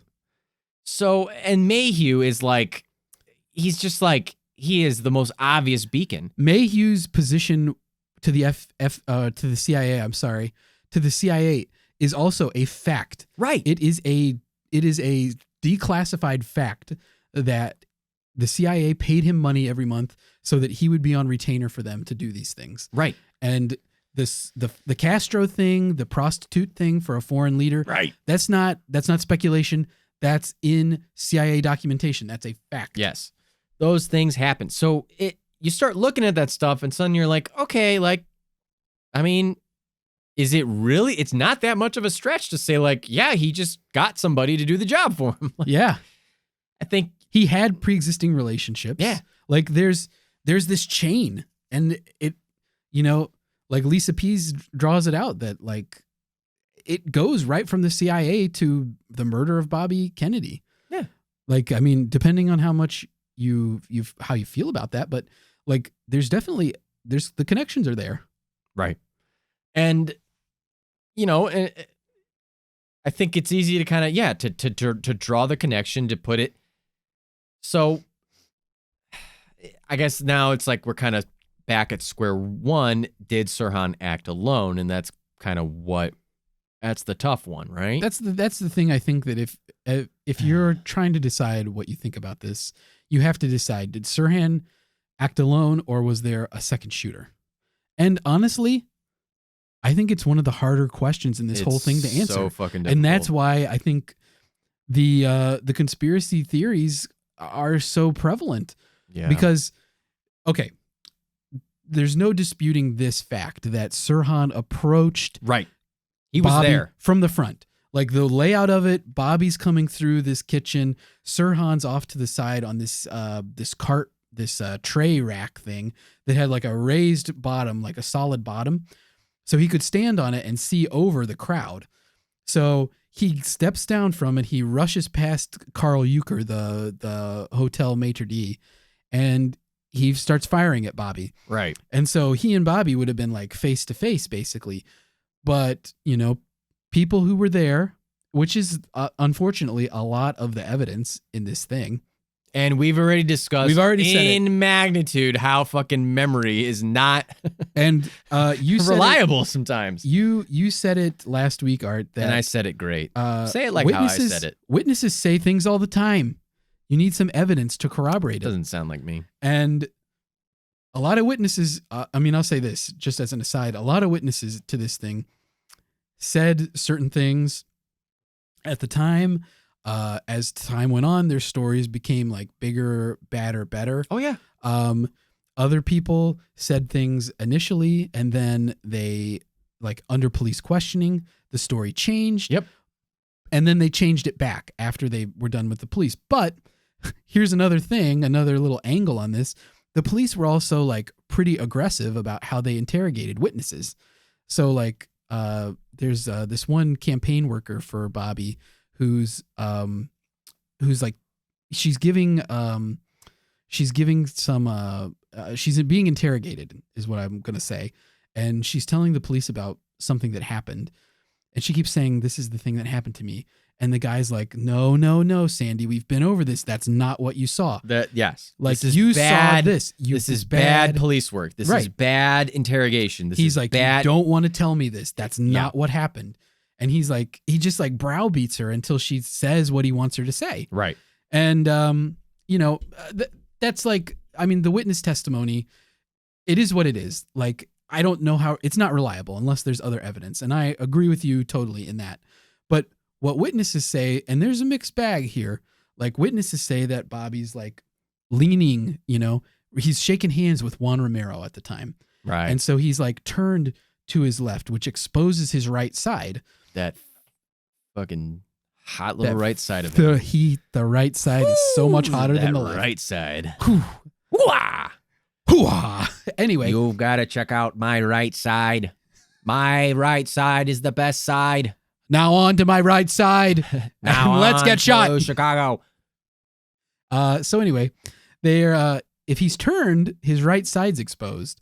And Sirhan has a clear angle then to fire into the shots. And who's to say that, okay, so somebody steps out and fires a fucking gun. Like, think about you in your life, what you would do if someone shot a gun, like you would immediately recoil, close your eyes, duck, a number of different things. That's what Moldea says. Yeah, who's to say that RFK didn't turn? Like, oh God, I'm being shot. Like, he doesn't know where it's coming from. He says that, and I think this is also from witnesses. He says that Sirhan steps off the tray, rushes past Euchre, and he says something like, Kennedy, I'm going to kill you, you son of a bitch. And he starts firing.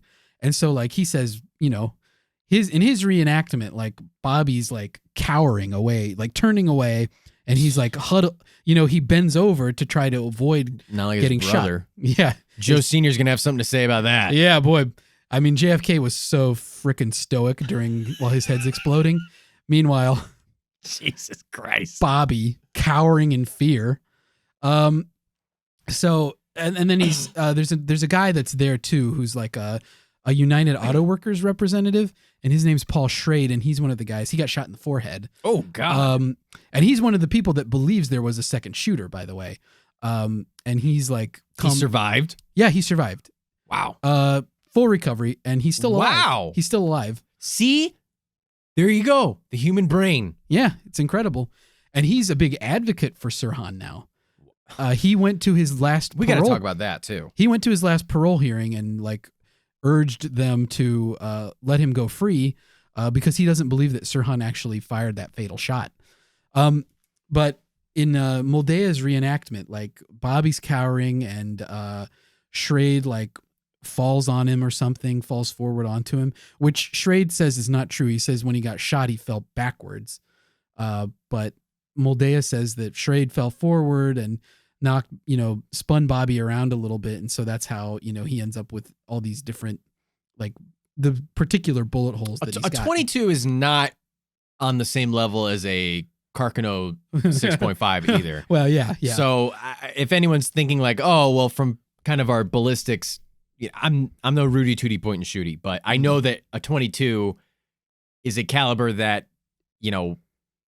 it's like, it's a very tiny, it's a small you'd like gun. shoot a squirrel with a 22. Right.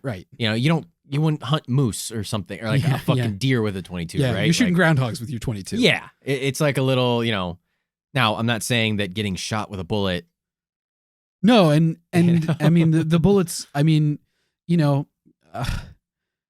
but if we're comparing Carcano 6.5 millimeter to, the 22, it's much different. Totally different. Yeah. And totally different. Totally different. Hi, it's my That's art. gun guy. It's gun guy art. Welcome to my gun shop. Sorry, gun art. I'm not doing a Jar Jar.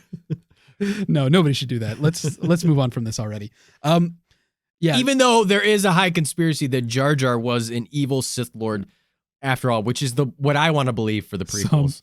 Someday Bunker will probably have us investigate that. It makes the prequels way more enjoyable if you view them through the lens of Jar Jar Binks is the #1 most evil Sith Lord on the planet. He gains control of the Senate, gives all the power to Palpatine. Yeah. Think about it. I'm thinking about it. He's the Mayhew of the Robert Star Mayhew Wars. of the Star Wars universe. So I mean, I think that you just gotta. It's so hard to parse whether it was one person or two people because I mean I agree with Moldea and you. If somebody comes in and is threatening to shoot you, you're not gonna be like, "Ugh, come and get me." I don't care about bullets. And you flex your pecs and they just bounce ping, so ping, hard ping. that it bounces off. But you talk about the 22 being a small gun. They found all those extra bullet holes, and they said it was ricocheting. And to me, it's almost like I get a little bit you come? Yeah, that ricocheting bullets make me come. No, I get You heard it here first, folks. the real conspiracy. No, it's Established hard for fact. me to believe right on its face, but Yeah. the logical part of my brain knows that yes, despite the fact that these are this is a relatively small gun. You've shot a 22 before, right? Well, yeah. You used to kill squirrels out in the country No, and then eat them. Yeah. No, I've not done that ever. What did you do? You killed a possum or something? Yeah. Well, my dad was actually pulling the trigger that time. Because you didn't want to. No, Or was that the cat story? No, that was a different. That's a different thing. That was okay. a shovel. God, a shovel gun.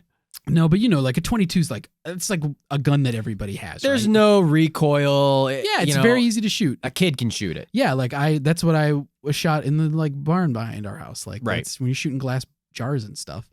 Or antique cans. You know how For you you do. Simpsons fans out there. So, I mean, but I know that it could ricochet and it could then lodge in a human being, that it would still have enough, velocity and stuff to land in your body. Be careful with firearms, folks. They're dangerous. Yeah. They can kill. Little known fact. The real conspiracy. I say that a lot. Yeah, you do. Yeah, we're getting a lot of hate email about it, and I gotta stop. I wish we were getting I hate wish email. we get any email. Please, listeners, Just email us. Just tweet anything. at us. Tweet at us. We love to interact. Send us a photo on Instagram in our DMs. We're so lonely in the bunker. There's so much time we spend here just like hanging out. It's like Andy and I have nothing to talk about. We don't like each other that much. There's only so many things I can say. Only so many things I can say to get Andy riled up. You know, like the other day I told you that crinkle cut fries are the number one fry cut, and you got real pissed. Folks, this You're is mad about such bullshit. Because crinkle cut to me is okay. Are we talking fry shapes or fry types? I mean, it's all about how you handle the French fry. Number one, crinkle cut. Number two, double fried / Belgian cut. Number three, tater tot. I'm lumping them in with French fries. I'm sorry. Number four, curly. Baked potato. Number four, baked potato. Curly fry. And then I forget the rest. I think 5 was standard cut. 6, I think was like what? I think I had like, and then it goes like waffle, steak, cottage. You didn't have fry. cottage fries. Shoestring was your last. Yeah. Afterwards, after a certain point, it doesn't matter. They're all kind of like, that's the order I'm taking shit in. Sorry, listeners. That's what I think. That's my hot take. So you can see why it's unbearable being here. So you should interact with us. Please interact with us. Wait, where were we? I don't know. I have some other points I want to make though. Okay, bring them up. Unless you have anything you really want to jump into. No, go ahead. I want to talk a little bit about the advocates for Sirhan, because I think that's so interesting that after all this time, nobody's advocating for Oswald. Nobody likes him. Nobody liked him. Well, some people might say that he was innocent and that blah, blah, blah. And his wife, who is still alive and remarried, still advocates for his innocence. Well, to be fair, though, I mean, honestly, Oswald's dead too. He's dead. So that's true. That's an important distinction, I think. Good point to make. I want to say a little something about, I want to empathize a little bit with Sirhan. Yeah, please do.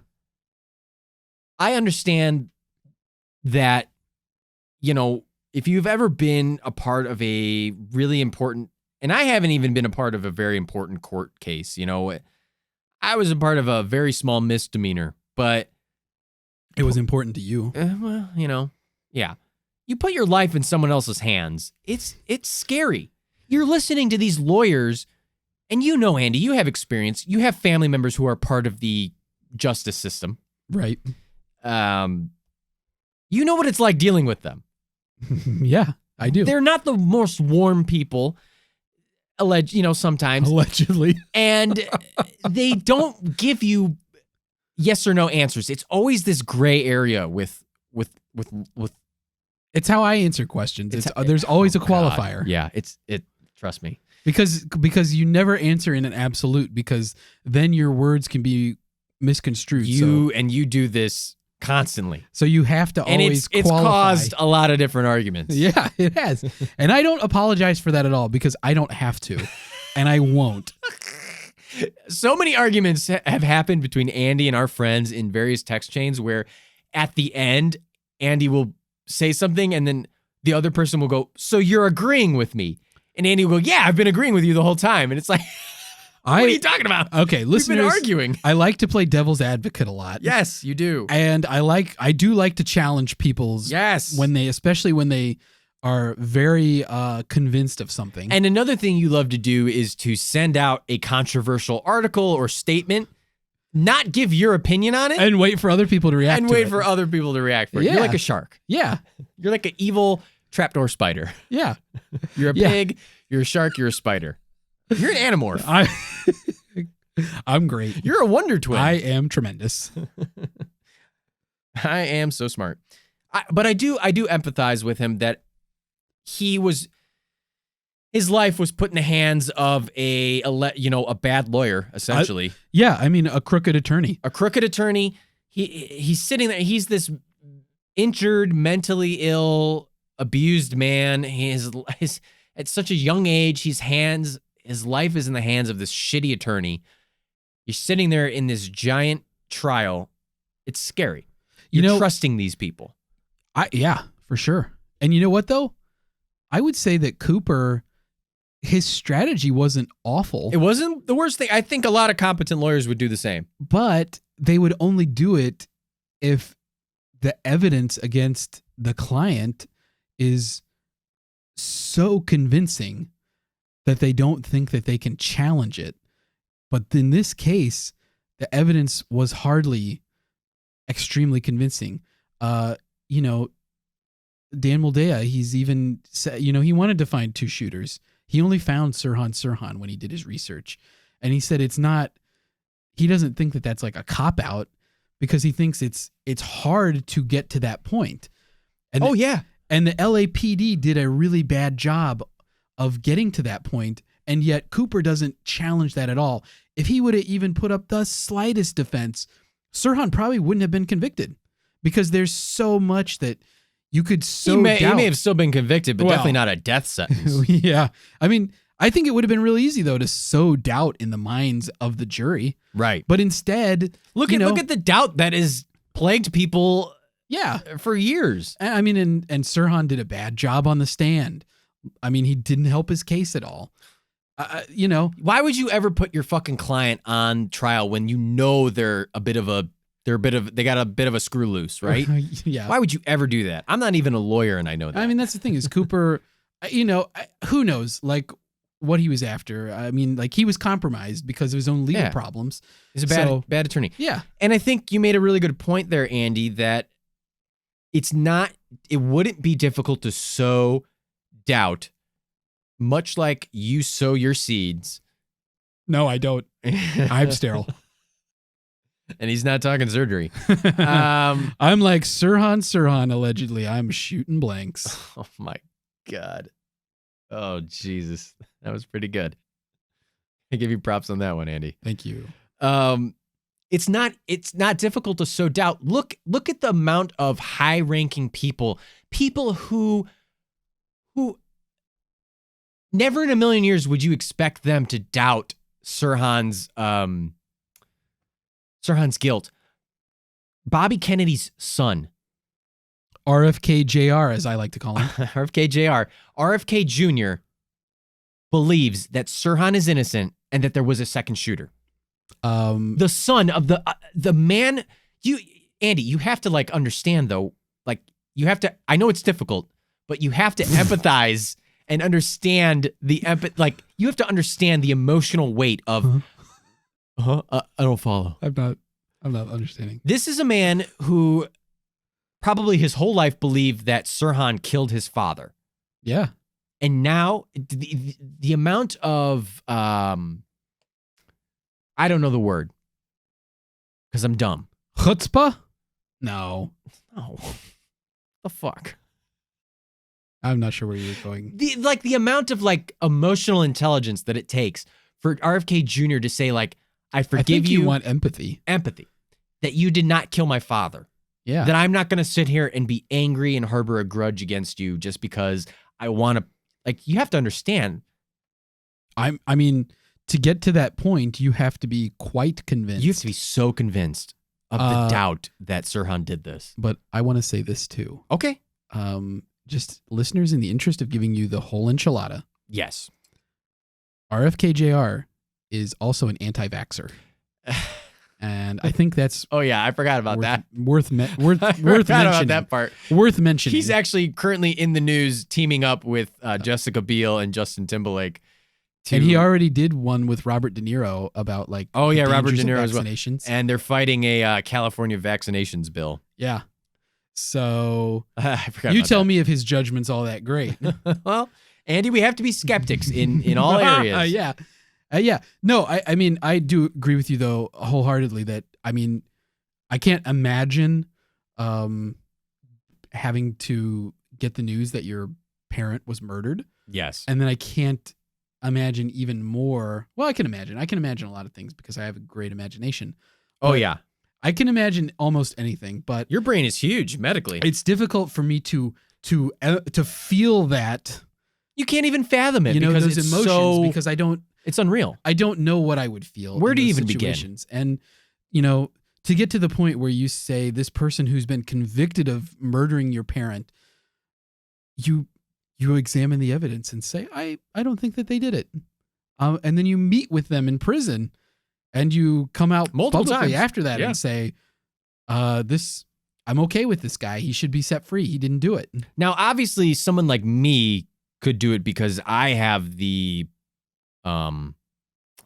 piety of like a pope or a Mother Teresa or like any kind of religious figure. Right. I mean, I'm very forgiving. I don't think I've ever held a grudge, Andy. no. And yeah, that's Would you say that's fair? that's true. I'd say you're probably the most empathetic person I've ever met. In that it's super easy for you to put yourself in other people's like shoes Yeah. and understand their situations. Yeah. Thank you. Yeah, I would say that's accurate. And you're like humble and kind. Yeah. And you love all people equally. Oh yeah. And I'm hogged out.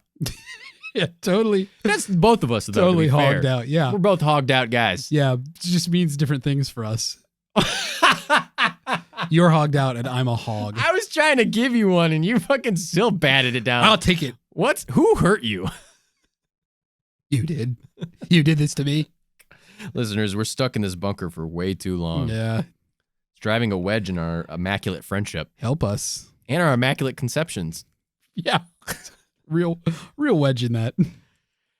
So anyway, Andy, the point is that I got a wedgie after my immaculate we both have conception. wedgies. Wedgies, they don't live up. They don't live up to the hype. Potato wedges? No, wedgies, as in the schoolyard bully prank. Wait, you don't like the way it feels? That and cartoons and TV will make you believe that you can wedge underwear so far up someone's ass that it can cover their head. It can't. No. The elastic band does not work that way. No, it's time that we uncover the myth of the wedgie. And in folks, reality, what would happen is I'm that giving it a not plausible. not plausible, because what will happen is Case the underwear will rip. Now, in some cases, I think you can rip the underwear so far up someone's ass that you damage their taint Yeah. and their sensitive colon and sphincter and their, if male, Such a sensitive colon. ball sack. Yeah. But luckily, I was never subjected to any hardcore wedgies. Andy, were you? No, I've never been. No. I won't say that I wasn't ever a target of bullies, but Wow, really? I would say that like routine bullying wasn't a facet of my experience. I lived in a very dog-eat-dog middle school where there were only Why were there six. so many dogs? I was raised in a kennel. There was a border collie there who fucking would not leave me alone. Stole my lunch money every day. Stole my food. Dry humped me every opportunity. Literally stole my food.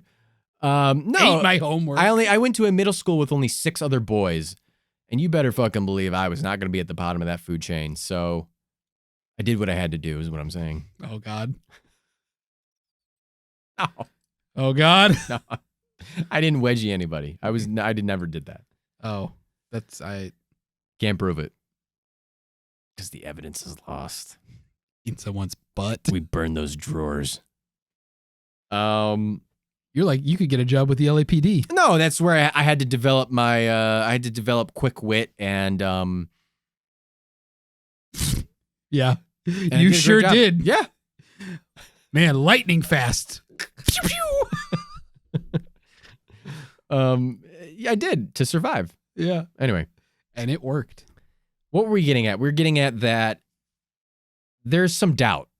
It's not difficult to sow some doubt into people's minds. There's other people too besides just RFK Jr. He's kind of He's very prominent. very prominent. I mean, it's his dad, Yeah, right? his father.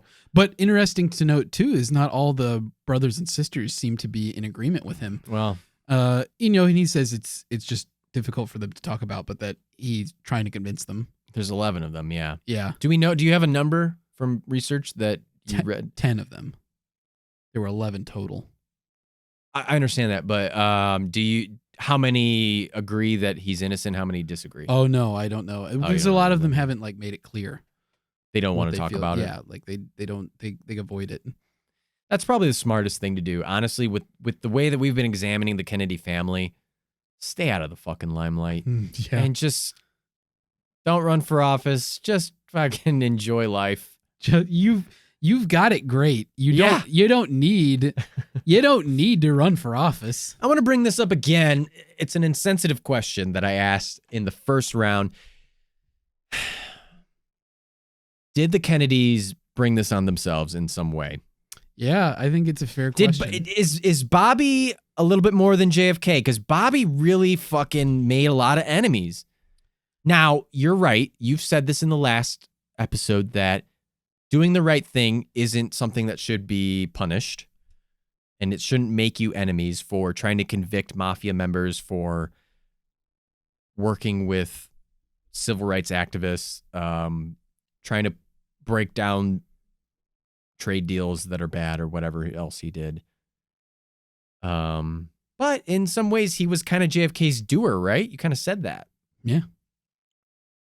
I don't know. I said this last week. They make enemies really well. I said this last week, and I stand by it. I think that more than JFK, Bobby is like, if you were in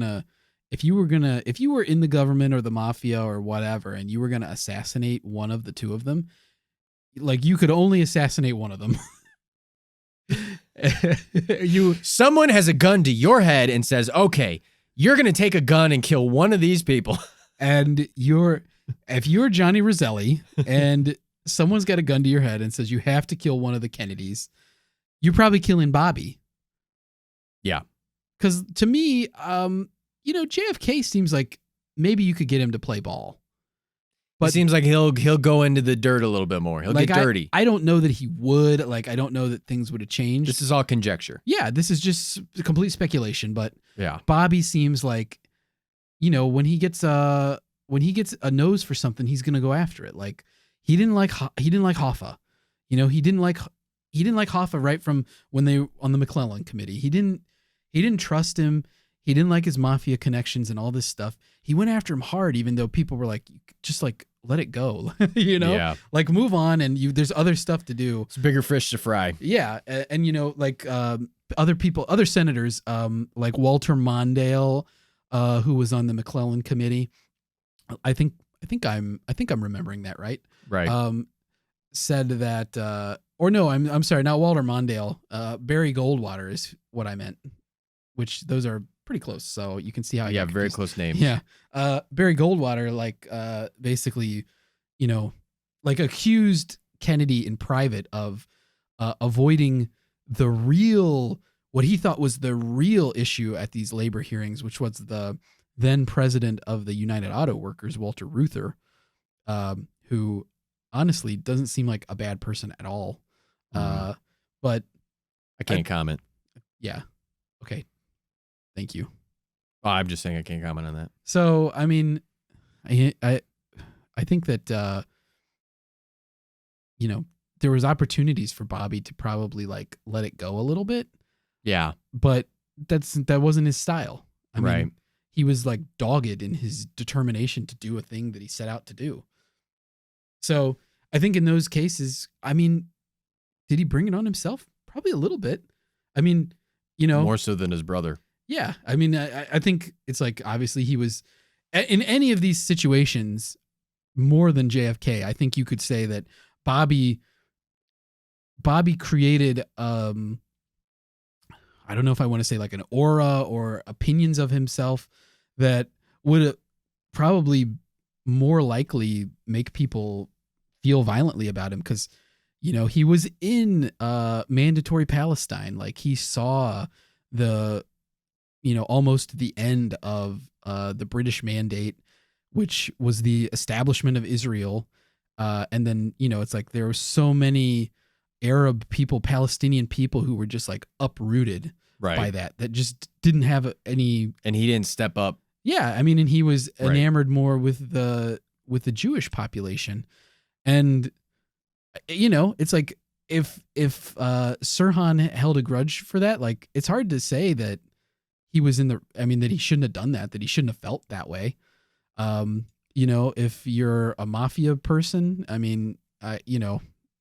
again, like Bobby was on the right side of that argument with the mob, but they had a legitimate reason for holding a grudge.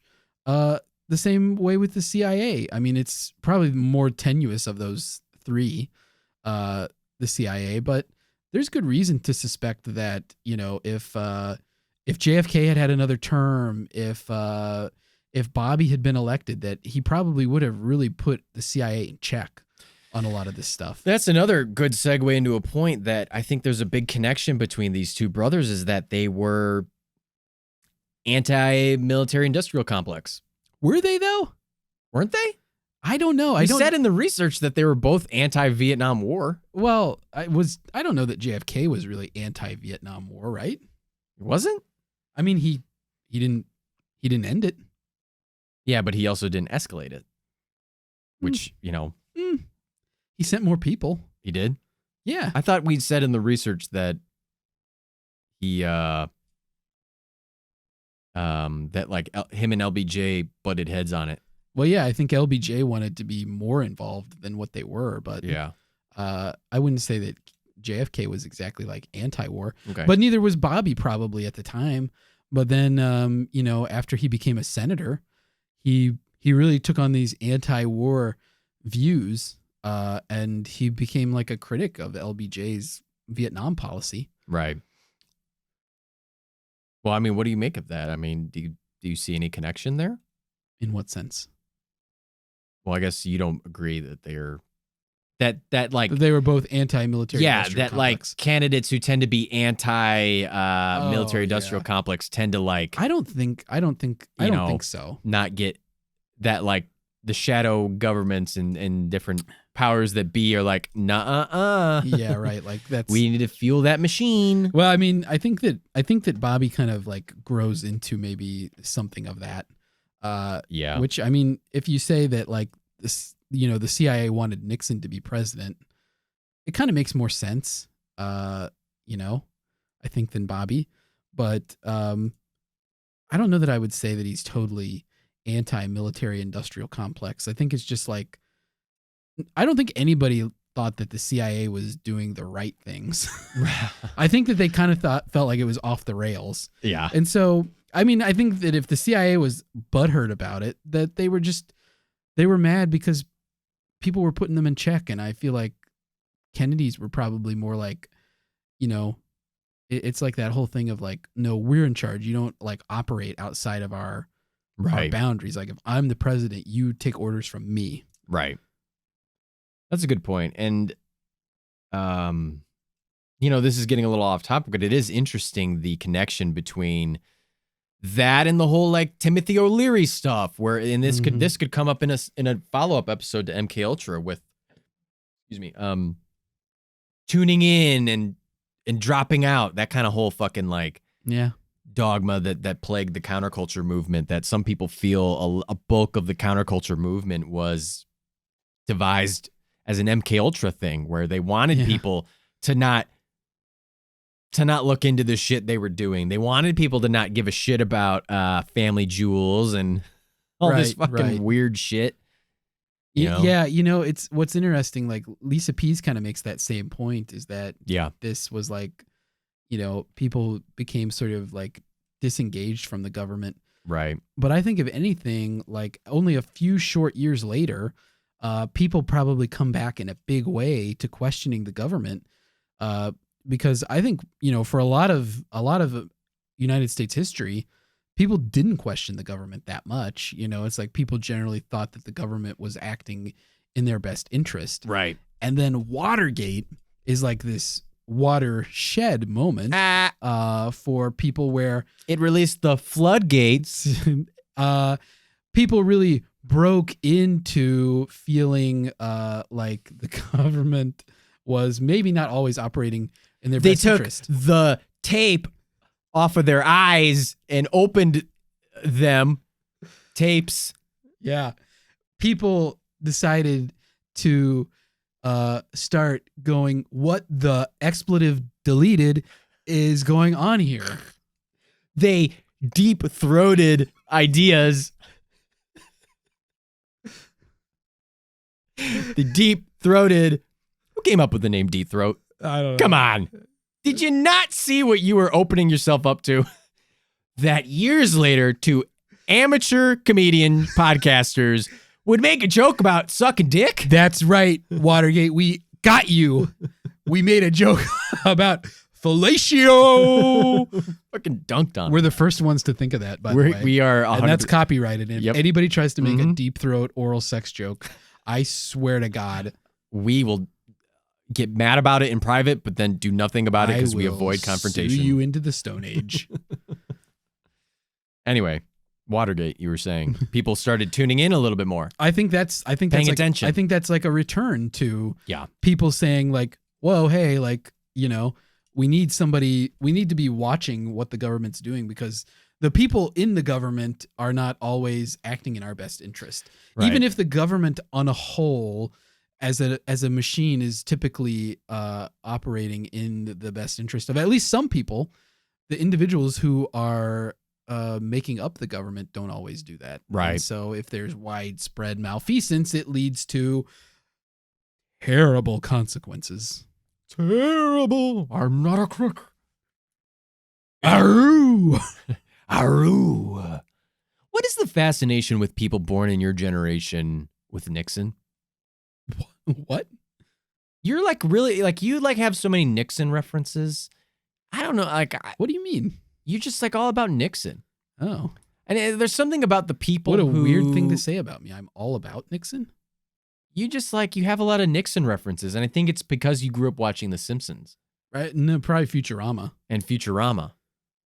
Yeah. What do you make of that? I, It's just that like the creators, that was like a big part of their lives. it's because Nixon would have been a big part of their childhoods in the 1970s, and that's why Bush and- is such a and then their childhoods are what comes through in creative things that are disseminated to people of my age. yeah. So in that way, there's this sort of like I'm picking up stuff from 2 generations ago because the children of that generation are informing my own development creatively. And you're generally just kind of into things from previous generations, wouldn't you say?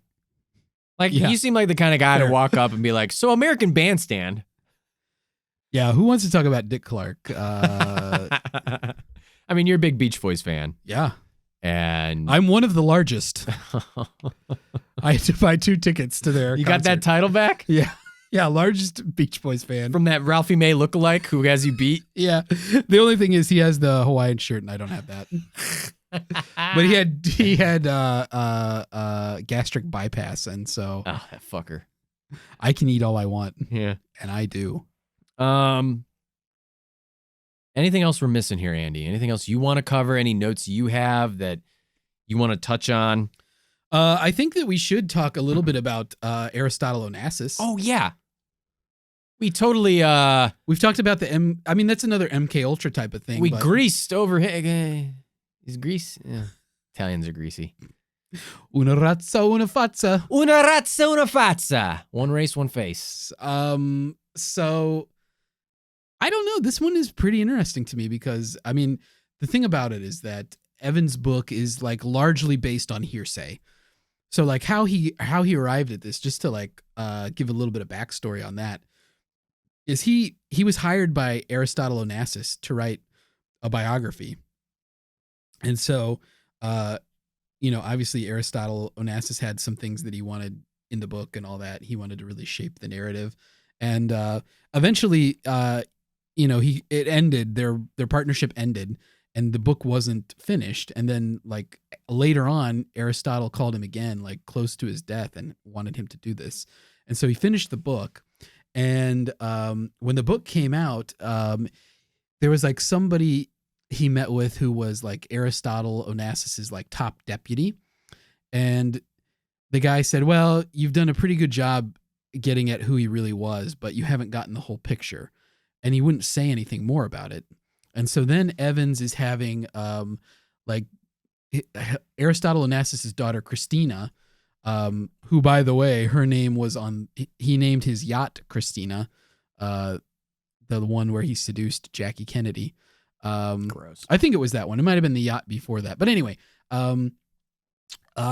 so he gets this meeting with Christina, and they're like talking, and she basically like tells him that her father paid to have Bobby Kennedy assassinated, and like set him on, before he could like follow up on it real intensely with her.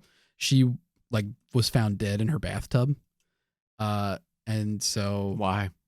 I don't remember, Art. That's actually a good question, but I don't think that it was like a homicide, but she was found dead. So he Self-inflicted? Is what you're saying? yeah, Okay. or accidental. But she sent him on this path to finding this out. And most of his stuff is based on like other people's like testimony, which, as we've talked about, not always super reliable. But there's not a lot of like hard and fast, rock hard, veiny evidence for us to really, rip our lips around in that one. But I do think that it's interesting because Jackie's sister Lee was having an affair with Aristotle, and Jackie had just had a premature, one of her and JFK's children died in infancy shortly after birth. It was born premature and then died shortly thereafter. And according to Evans, Jackie was also like fed up with JFK's philandering. And so when Lee invites her to come on this cruise with Aristotle, she agrees, like, to just sort of like relax and refresh after she's been through this tough time. And according to him, he ends up seducing her. He's a shady guy. Yeah. He's a shady guy. And there's also some of Evans' like accounts that like a companion of Aristotle Onassis's, like she was on board with him when he got the news that that Bobby Kennedy had been killed. Because obviously at this point he's like connected to the family because he wants to marry Jackie. Right. And he gets the news, and he allegedly says, well, somebody was going to kill, I think something like somebody was going to kill the bastard sooner or later. Jeez. And like the person who was with him said that he seemed like he already knew. Like that he wasn't surprised. A lot of this is like he said, But she said kind of stuff. That's most of what it's based on, is stuff like that. And how much of this do you chalk up to most people who get that far in business tend to just be soulless, heartless, fucking just sociopaths, much like politicians. One of the other little anecdotes that Evans gives is that, somebody's like, somebody said something to, he just tells like one of these like ladies he's having an affair with, because he had so many affairs, that he's absolutely fucking ruthless, I think is the quote. And so, ruthless? Huh? Ruthless was one of his mistresses. Thank you. There you go. I got what you wanted. You ever fuck any of his boats? No. I think that guy had sex with his boats. There's a quote that he apparently like said Fucked in a boat? response to like Bobby Kennedy. Like, I don't know. This is all hearsay, of course, but Right. that he apparently said to Bobby Kennedy, like on a phone conversation or something, like, because Bobby wanted him to like break it off with Lee. Right. Jackie's sister. And he, of course, she was a Polish princess in a way, because she was married to that Polish prince. Right. But he told Bobby, you and Jack can fuck your movie queens and I'll fuck my princess. Jeez. He's very colorful character. Yeah. I don't know. I don't buy in as much to him as I do maybe other things that we'll get into with our review, as much as I do the mob and CIA angle. While I do think he is a ruthless, shitty guy, I don't know. It's a lot of like, he said, she said, hearsay, weird correlations that I don't know. I don't feel as strongly about their causation, I should say, right? Yeah, I think it's an interesting like hypothesis, and you know, it there certainly are a lot of connections, but yeah, the hard evidence on it, I mean, it's just not there. I mean, this is flaccid, impotent evidence.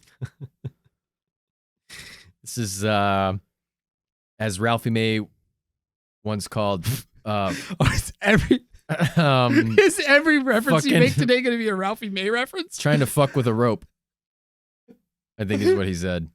What, did you just like watch a Ralphie May special yesterday? Dude, I don't even know how I got to that. This is two separate times you brought up Ralphie I'm a May. huge Ralphie May fan. What can I say? That guy was funny.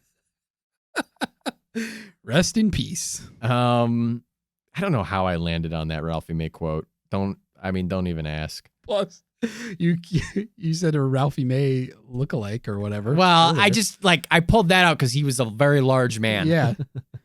I don't know why I immediately went to him. You could have said Gabriel Iglesias. I didn't think of Gabriel. I don't know why Ralphie was the first one that came to my mind. Wow. I mean, I feel like Ralphie May was much fucking fatter than Gabriel Iglesias. I mean, Gabriel great, Fluffy is great. I actually like his. I used to love his stand-up special, man. I watched that Comedy Central stand-up special a lot. As a kid, it was funny. Turned it on a loop. He had great voices, man. Great jokes. And but I think Ralphie May dwarfed him. I'm sorry.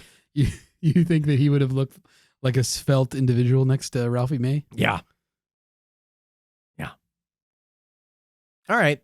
Well, that's Onassis. And that's Onassis. I mean, what do you make of it? Like, No, I agree with you. Yeah. I just don't know that I think there's a strong connection there. Yeah, I mean it's a great theory, and I think it like He has it the makes connections, sense. but does he have them as much? Does it It's not as set good off as a flag it's as not much as as the good as mafia Mayhew. CIA It's one? not as good as Yeah. Mayhew because That is like there's documents because the only connection it's not just hearsay. the only connection between Aristotle, like how did they get Sirhan Sirhan? The only way that they get him is because Hamshari is Palestinian and Sirhan's Palestinian. But right, and there's we this have therapist. no evidence to suggest that. I mean, I have not seen anything that suggests that the two of them knew each other. You know, it's just like that's kind of a gap. That's the missing link in that one. Onassis loved the ponies. Yeah, I mean, who knows? I mean, he may may, have. but like obviously Onassis and Mayhew are probably not pals. You know what I mean? Like, Why do you say that?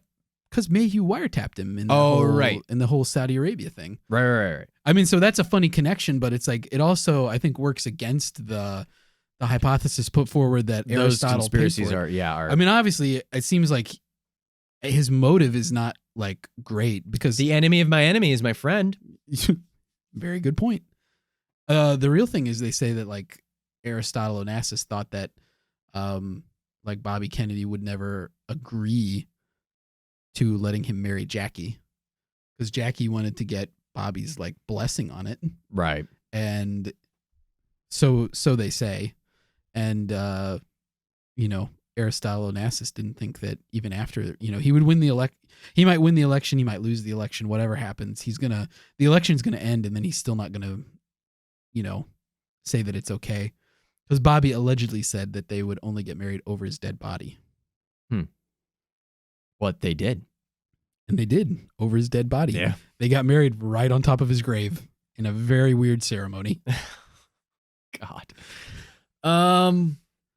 Yeah, I mean, I don't know, Andy. I think do you think it's time to get to our verdict? I feel like you're itching to give a verdict. I think Well, that I don't know. I'm trying to think if there's anything. I don't have anything else in my notes. No, Do you have no. anything else in your notes? No, and I feel like I just feel like I think you got something in mind, and I think that you're ready to share it. I don't know. I almost want you to go first. Oh wow, I didn't expect that. I misread the room. I'll put my pants back on. Okay, I'll go first. Anyway. All right. So my verdict. Right. I think that I think we have to approach this piece by piece, right? Because I think Yeah. like a lot of things, there's a lot of moving parts here, and Sure. and it's hard to just give an overall because there's so many different components to this one. So here's what I'm going to say. Like, I'm going to start with the most basic question Okay. to me, and it's the hardest one Did Sirhan act alone, or was there a second gunman? And I'm going to say, I honestly don't know what's about to come out of my mouth. If I'm being truthful God. with you. Oh, God, it's vomit. No, okay, let's start with Sirhan acting alone. I'm going to rate these separately, in fact, because I'm not going to say case closed either way. Because I don't think you can close the case on this at all. You cannot. In any aspect. The evidence has been so tampered. There's no evidence. It will never solve it. It will never be solved, ever. Yeah, that's JFK could still be solved because there are still documents that have never been released. We don't know what's hiding in those documents. We don't know what's hiding in the shadows. But the ambassador, like I said, has for sure been torn down. Yeah. And you know what's funny is that like the LA County was like fighting with Trump over the ownership of that. Oh, really? Like they both had like competing bids for the ambassador, and like the LA like county like Board of Education, I think, ended up winning that one. Oh, really? Yeah, this was like before he was president, obviously. Oh, wow. But yeah, just I don't know. Fun fact ties into today. Fun fact, yeah. So anyway, did Sirhan act alone, or was there a second gunman? Did he act alone? I think that this one is I'm gonna say plausible plus. Wow. Hooah. I mean, you know, I have to say one thing that's like kind of convincing for me and makes me feel like I might be like leading myself astray by getting too caught up in stuff is Moldea saying that if you factor in like all the incompetence and stuff, that it just kind of makes sense. Like if you peel back all that stuff and you say, oh, this was handled, you know, if it had actually been handled well, there probably wouldn't be a conspiracy. Like they would have been able to like document everything that happened, and it would have been a clean investigation. How much are you basing this off of the number of shots? Well, the number of shots is the number of alleged shots. Well, yeah, I think that's one thing you have to use in your decision making is, do you think that there were like multiple shots? I mean, to me, it's one of the hardest things to answer, right? Right. Because were there actual bullet holes, or were they holes put in the door frame by kitchen carts crashing into it? People are trying to push it through the door and they miss and they bang the door frame, and somebody who doesn't have ballistics experience says, "Oh, look, a bullet hole." And we know that the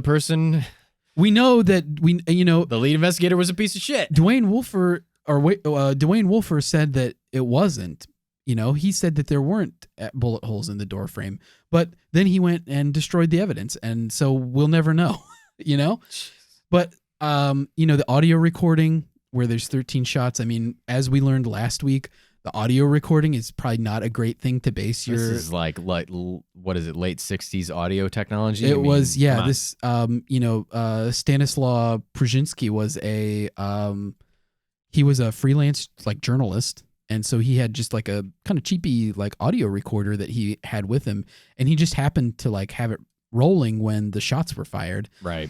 And so the analysis on it, I mean, not even the scientific community today is in agreement on what the audio recording shows us, whether it was 8 shots or 13 shots. Some people say, oh, it's 8 shots, clearly. Like you can tell from the peaks, but then, Philip von Prague says it's 13. So who knows what to believe on that frontier. But obviously, if there's more than 8 shots, Sirhan can't be the only gunman. Right. I mean, and that's case closed at that point, that there was 2 gunmen. But I think that it seems plausible to me, even, you know, more than plausible, obviously, that Sirhan could have carried this out by himself, because he has the right mix of qualities that would lead a person to do this. I mean, and even all the, you know, the contradictory statements and stuff that he's made, I don't know that he's so deceptive that he's like saying he doesn't remember it just to get out of it. He literally may just have kind of a messed up mind in this case. And, you know, your memories are highly fallible. They're changeable. Yeah. You know, maybe he does remember. Maybe now he's been so long, he doesn't remember that he remembers. Right. So I think it's plausible. As far as more than one gunman, I think also plausible. Because there's no way to tell. Like, I don't think that anybody's presented enough evidence to say that it's totally not plausible that there was a second shooter there. Right.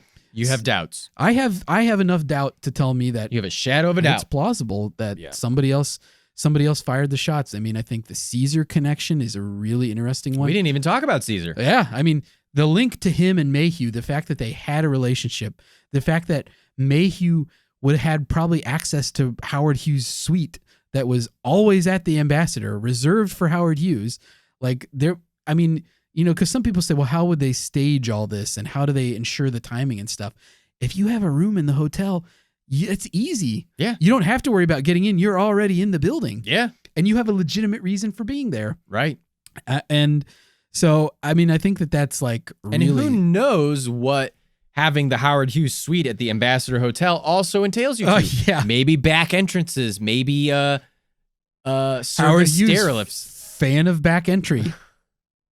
He's an interesting character too. I mean, Yeah. I'm sure he'll come up on future Maybe we should, episodes. yeah. Because there's other stuff that involve him and other conspiracies. Well, and you know, a lot of these things that Mayhew did, people say that he had to have, you know, he got Howard Hughes' blessing to do these things because he was working in Howard Hughes' employ while also being contracted out by the CIA. So if he did one of these CIA jobs, he asked Howard Hughes if it was okay for. So, in theory, then Howard Hughes knew about these things that he was doing. So Howard Hughes like knew about the plot to assassinate Castro, according to people, because Mayhew cleared it with him. Yeah. Which is wild. But I don't think that anybody's really debunked that enough that I'm gonna say that I can say that Leonardo DiCaprio certainly didn't. was he in one of these RFK movies? No, he played Howard Hughes. Oh, Right? yeah, in The Aviator. Yeah. I didn't see that movie. I didn't obviously. It's on my Netflix queue. I haven't seen the RFK movies either. But anyway, so I think that both are plausible, and even I think I'm rating Sirhan being alone a little more plausible, just because I think that you have to. There's less work to do there. You know what I mean? So I'm usually a fan of the Occam's razor principle that the simplest answer is usually the correct one. Now, let's talk about the other things. Okay, Sirhan by himself. How plausible do I think it is that he was a hired assassin, hypnotized even? I'm going to say, probably like plausible minus. Wow. Really? Like slightly less than plausible. And I'll tell you why. I'm grappling a lot with this in my mind. Is it possible to make a person assassinate somebody under hypnosis? Well, is it possible to make them pull a trigger under hypnosis? It's possible to make him go through the motions of pulling the trigger on a gun, but could you, I mean, there's so much, how do you put him in the right spot? Like he says, he told, Dan Brown, the psychiatry professor from Harvard, that when the girl in the polka dot dress, like touched him on the shoulder or whatever, or pinched him, that he went into, quote, range mode, where suddenly everything looked like he was back on the firing range. Right. So it's like stuff looked like targets. I mean, he could have just like pumped 8 shots into like a refrigerator, right? Like, I don't know. I don't know how you twist somebody's mind to make them see like a firing range, but it's only human targets. Only human people turn into like targets. Right. So, and somebody else brought up a point, and it's in the research that somebody says this: if the government had the ability, like if Sirhan really was a true Manchurian candidate, how come they didn't use it more? There's nobody else is like, which I think is like kind of a good point. Yeah, wouldn't they have used it a lot more? Maybe they have, and we just don't know. Or yeah, I suppose it's possible. Yeah, but I'm not saying that that it's not possible at all. Like, I'm saying that, I mean, if anybody would be able to be hypnotized into being a killer, it's got to be Sirhan Sirhan. Oh yeah, like and he's into hypnosis too. Like, he was fascinated with it even before. Like, it's too much. And horses and hypnosis, like anything that starts with H, that guy's on board. And Hortwave radios. I mean, Radio Man is kind of creepy to me. Yeah. Like, cause I'm just like, in my mind, I got this picture of like, he met this guy somehow through shortwave radio. Like how did he meet this guy? And Club. yeah, like on their radios. And then it's like, the thing is like the radio man is like radioing into his radio, like hypnotizing him and like giving him instructions over the radio. That's so creepy to me. Yeah, that really freaks me out. And the fact that there's like the radio man is so faceless, like I am like imagining him in one of those like old timey diving suits where it's like his face is completely obscured by a huge helmet or something. It doesn't have anything to do, but it's just, I'm making it creepier than it needs to be. But there's something really weird about a guy like, wait. He's a radio man, but you imagine him in a diver suit? Like don't break down the logic of this. It's just how it's happened in my mind. I haven't gotten a lot of sleep lately. Okay. So, but I mean, there's a lot of like, I don't know. There's a lot of weird, weird happenings around it. So I can't say that it's not. I can't say that it's not plausible. I have to say it's plausible minus though, just because I'm not convinced completely that the hypnosis murder is a possibility. Okay. And I think that the Aristotle Onassis thing is mostly based on hearsay, so it gives me less confidence. Because I'm also going to give like the Lisa P's hypothesis of the CIA orchestrating it a plausible minus, but I'm making it's more plausible than the Aristotle Onassis thing to me. I think that there's a lot of like insane connections in that one, and it all kind of lines up. But the thing that I get to is like, is the CIA really willing to go to that length to like really publicly assassinate a presidential candidate? I mean, they don't exactly cover their tracks very well. Yeah. I mean, I know they act pretty recklessly, and so it's not outside the realm of possible, which is why I can't say case closed. I can't say it's not plausible. But I think that it's somewhere between plausible minus and plausible for me. Wow. You were expecting it to be higher? I was expecting a lot of things to be higher, yeah. Yeah. But, I mean, I'm never going to get a case confirmed out of you, but... No, that's, as we talked about, there's always a qualification, so you'll never get me say case closed. That's how I feel. Okay. What do you think? Wow. What's your verdict? Well, Sirhan was there. He had a gun. Undisputable. These things are undisputed. That's confirmed. Those are facts. Those are facts. And here's my fax number. Did he act alone? Plausible. It is plausible that he acted alone. He alone shot the shots and killed the president-elect. And is I saying that right? No, I'm not. Presidential candidate.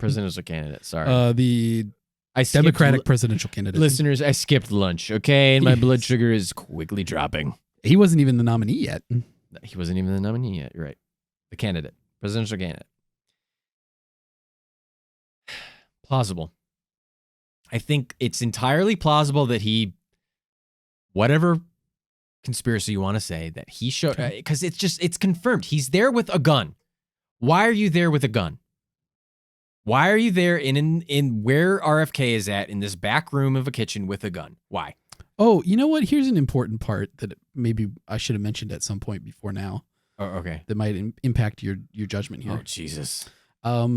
It was illegal at the time for I don't know if it still is, but it was illegal for a non-U.S. citizen to possess a firearm in this country. That's right, and he didn't have U.S. citizenship. He was a Jordanian citizen. So if he was part of like a CIA plot, they picked somebody who probably could have like messed the whole thing up if he was caught with a firearm, if somebody called him on that, because he could have been arrested for it.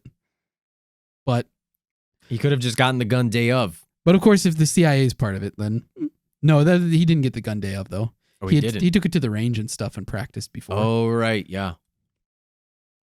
Like he and his brother Munir went through this whole like thing of buying the gun from a guy, where it's like, I don't know, they acted weird about it. Where like Munir like looked at the gun in a parking lot, like he asked the guy to come to a parking lot and show him the gun, and then he was like, well, you have to go some other place. Guy's like, yeah, it's a fucking gun. I mean, what do you want me to say? Yeah. And then he was like, well, I don't have pull the trigger. Like, he's like, well, I don't have the money. Like my brother wants to buy it, so we have to go to where he is. And Like they claimed that the guy went to their house, We have to go to where he to is. Sirhan's house.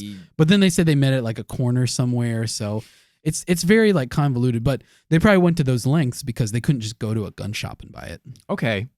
So I'm sorry that I didn't disclose that. Well, apology accepted, I guess. That's like just a little bit of shredded cheese on the enchilada. Yeah. I'm still going to say plausible for acting alone. Yeah. Fair.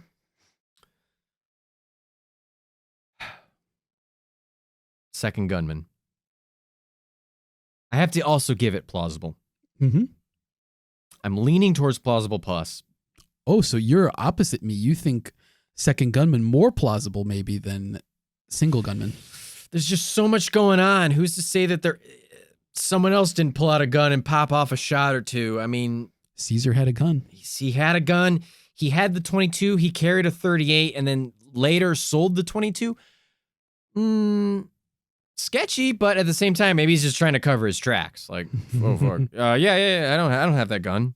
You know, I kind of chalk that up to somebody just trying to save their ass. Yeah, because he was right there. So, you know, things are looking bad. He's right there. People know he didn't like the Kennedys. Yeah. So, yeah, I'm gonna go with straight plausible though that there is a second gunman. Just Okay. It's plausible. Right down the middle.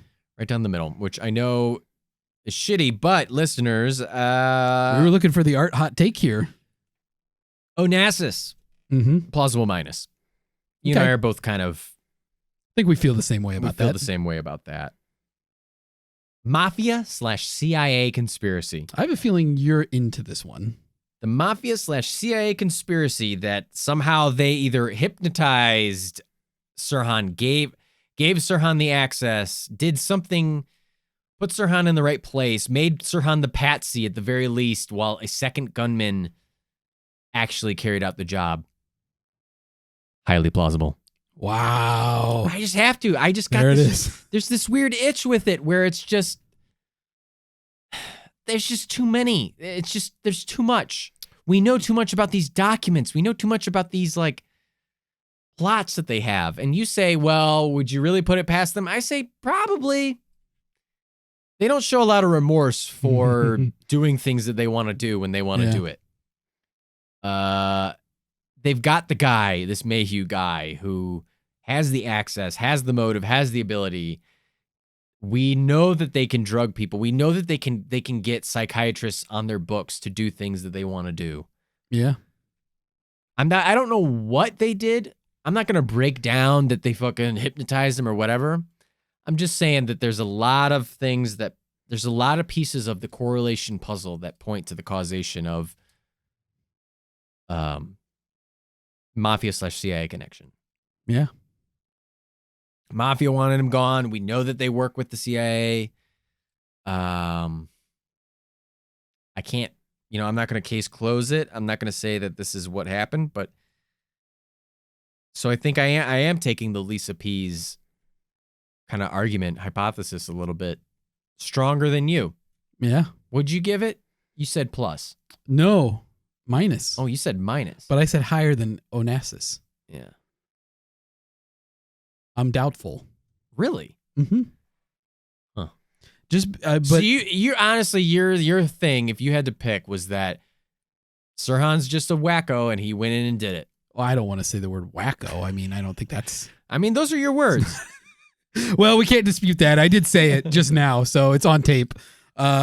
We taped this, right? We have like Yeah. rolls of tape. Yeah. So yeah, I mean, I think that I think there's a good chance that it was just it's a single person who has some issues who chose a really poor way to express some of the things that were going on in his life. I mean, I think that you peel back the skin of it and it's like it kind of makes sense, right? Like he had a really tough childhood in Palestine and then Jordan, in East Jerusalem. I mean, and things weren't good when he got here. He struggled, and then he sees, a politician who's like vocally supportive of a place that he can't stomach, of a situation that he can't stand, and he's got some other difficulties. Like, clearly this is not a person who is like completely stable. Like, there's some ticks in his mental state. I don't disagree that he is probably the, because what did I say for second gunman? I think I just said plausible. You said both were plausible, yeah. Yeah. But I think that, a lot of the stuff in Sirhan's life align him probably being the one who did it. And if anything, the patsy. Mm-hmm. Right? How does he get into the hotel? How does he get back there? Does he just walk back there? Yeah. He just goes in. I mean, is it really that easy? Yeah. I mean, he so what he says is that he drove downtown in LA because there was supposed to be a commemoration for the 6-Day War. But when he got there, it was June 4th, because that was the day before Bobby gets shot, because he got shot after midnight. So it would have been on June 5th when they were supposed to have this commemoration for the 6-Day War thing. And he was tired, and so he stopped in to the Ambassador for a drink, and this whole thing is going on. So it's, I mean, I make it just happens to show up while Bobby's there, right? Make of that story what you will, and then that's why people don't, like, it seems more premeditated than that, because like it just through a fluke he happened to be there. So it's like either he thought of it and went there and did this, or he was acting under the hypnosis of somebody. Maybe Radio Man told him to go there that day. He had been to the gun range earlier in the day too. I think I'm sticking by the highly plausible. Mm-hmm. But it's in between plausible plus and highly plausible. Still on the high end of the scale. But high end of the scale. It's a little too much sketch for me. Yeah, I agree. But I'm not trying to take away, I don't know, but there's still shred of doubt. Do you still convict Sirhan? Well, I mean, I think if you could go back and redo the trial, he probably wouldn't get convicted, I think. Yeah. That's my opinion. Because, look, if you went back and you redid it, you would never put him on the stand. And you would challenge every single piece of physical evidence that the authorities submitted. Like, you would challenge hard every piece of physical evidence. I mean, the most damning stuff that the prosecution had was probably the journal and the fact that he had that article on his person. Like, it makes it seem like there was an intention to do something. And it's like I don't know. I don't know. I guess what I'm going to say is that if you had to do it over again, that would be your angle. You would take the O.J. Simpson angle. Yeah. Where you would challenge every piece of physical evidence in every possible way. Like, you wouldn't try to just say, well, we give up and like admit the guilt. You would see that there were failings in the police work like they did with O.J., and then you would just hit so hard at it. That's true. Look at O.J. They got him off, and then they also went to trial. Boo. Well, but like they got him off, and then he went and committed other crimes again. Now, right. You can say, a lot of different things, but yeah, he didn't do it. Right. I mean, there's obviously that angle, but like, I mean, regardless of what you feel actually happened with OJ, like the strategy would be the same for Sirhan Sirhan. Right. Where you say, okay, we're in probably a bad spot. So we have to challenge every piece of information. We have to make the prosecution prove to the jury at every possible point that Sirhan Sirhan's the only person who could have done this crime. Right. That there's no doubt in this completely crowded, clustered kitchen that Sirhan Sirhan did it. And I think, I mean, obviously who knows what the mindset of the jurors was, but I think you would be able to acquit him. I don't think that they'd be able to find him guilty. It's a good point. Even if he did it, like I'm saying that Yeah. even if he pulled the trigger, like the investigation was so poorly handled that, Cooper could have easily just like fought everything. And the prosecution probably would have eventually just had to concede that, yeah, no, like we can't prove that this is what this is. Right. Well, Andy, that is our verdict on the Kennedy assassinations. That's it. You heard it here first, folks. Do you want to give any closing remarks about these two assassinations? I do. I mean, I want to say again, I said this in JFK, that incompetencies are the real killer. Give us more hard facts, you'll get less conspiracies. Yeah. Give us more hard, irrefutable facts, you get less skeptical thought. Yeah. But there's, it's healthy, I think, to have skeptical thought and to challenge things. For sure. To say, prove us right, science. Or prove this. Show us what you will, science. Not to prove anything. Show us the facts. Show me the facts. Show me the facts. Show me the facts. Cuba Gooding Jr. again. That's right. What's his connection to all this? Snow Dogs? That's it. The movie Snow Dogs? Highly plausible. Andy, anything you want to say? I think I'll reiterate what we said close to the top of the discussion. Lisa P said it. It's important to question these things. It's important to find out the truth, because it informs our decisions. And from both JFK and RFK, there's lessons to be learned. And it's mostly in the fact that when something happens, we have to feverishly try to understand the truth. Right. Whatever that means in that case, we have to try, like you said, to get to the facts and stitch it together in a way that paints the picture of the truth. I don't know why you would stitch paint together, but you're with me, listeners. And that's really the key takeaway, I think, from both of these is that, if the only way to combat misinformation is with actual good information. Right. The truth is the thing that makes everything, it shines the light. And it's not easy. No.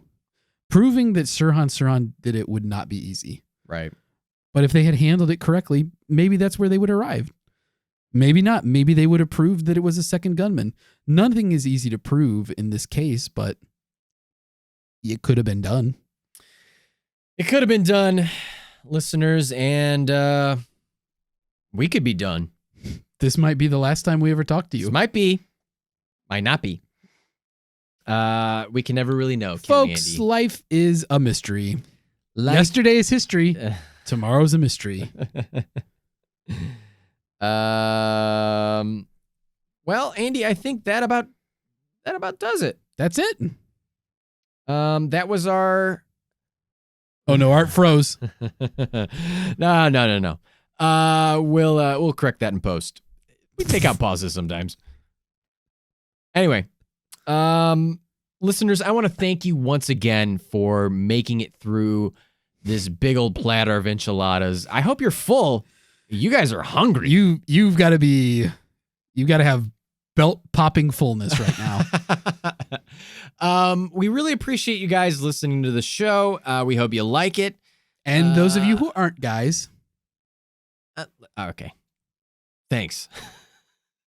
We appreciate all of our listeners. Yeah. Throwing me under the bus there. All you folks. How about that? Much more to my liking. And, well, anyway, for the, I guess let's wrap it up, right? Let's wrap it up. Ship it off. Let's pretend it's prom night and wrap it up. Oh, God. Okay. For the titular Mr. Bunker and for my fruitlet co-host. What? Andy Hart. Fruitlet? Oh, yeah. Look it up. Is that why you were? Yep. Oh, okay. For my fruitlet co-host, Andy Hart. All right, I'll be Googling fruitlet now. I'm Arthur Stone saying that was the whole enchilada. An immature or small fruit. Yummy.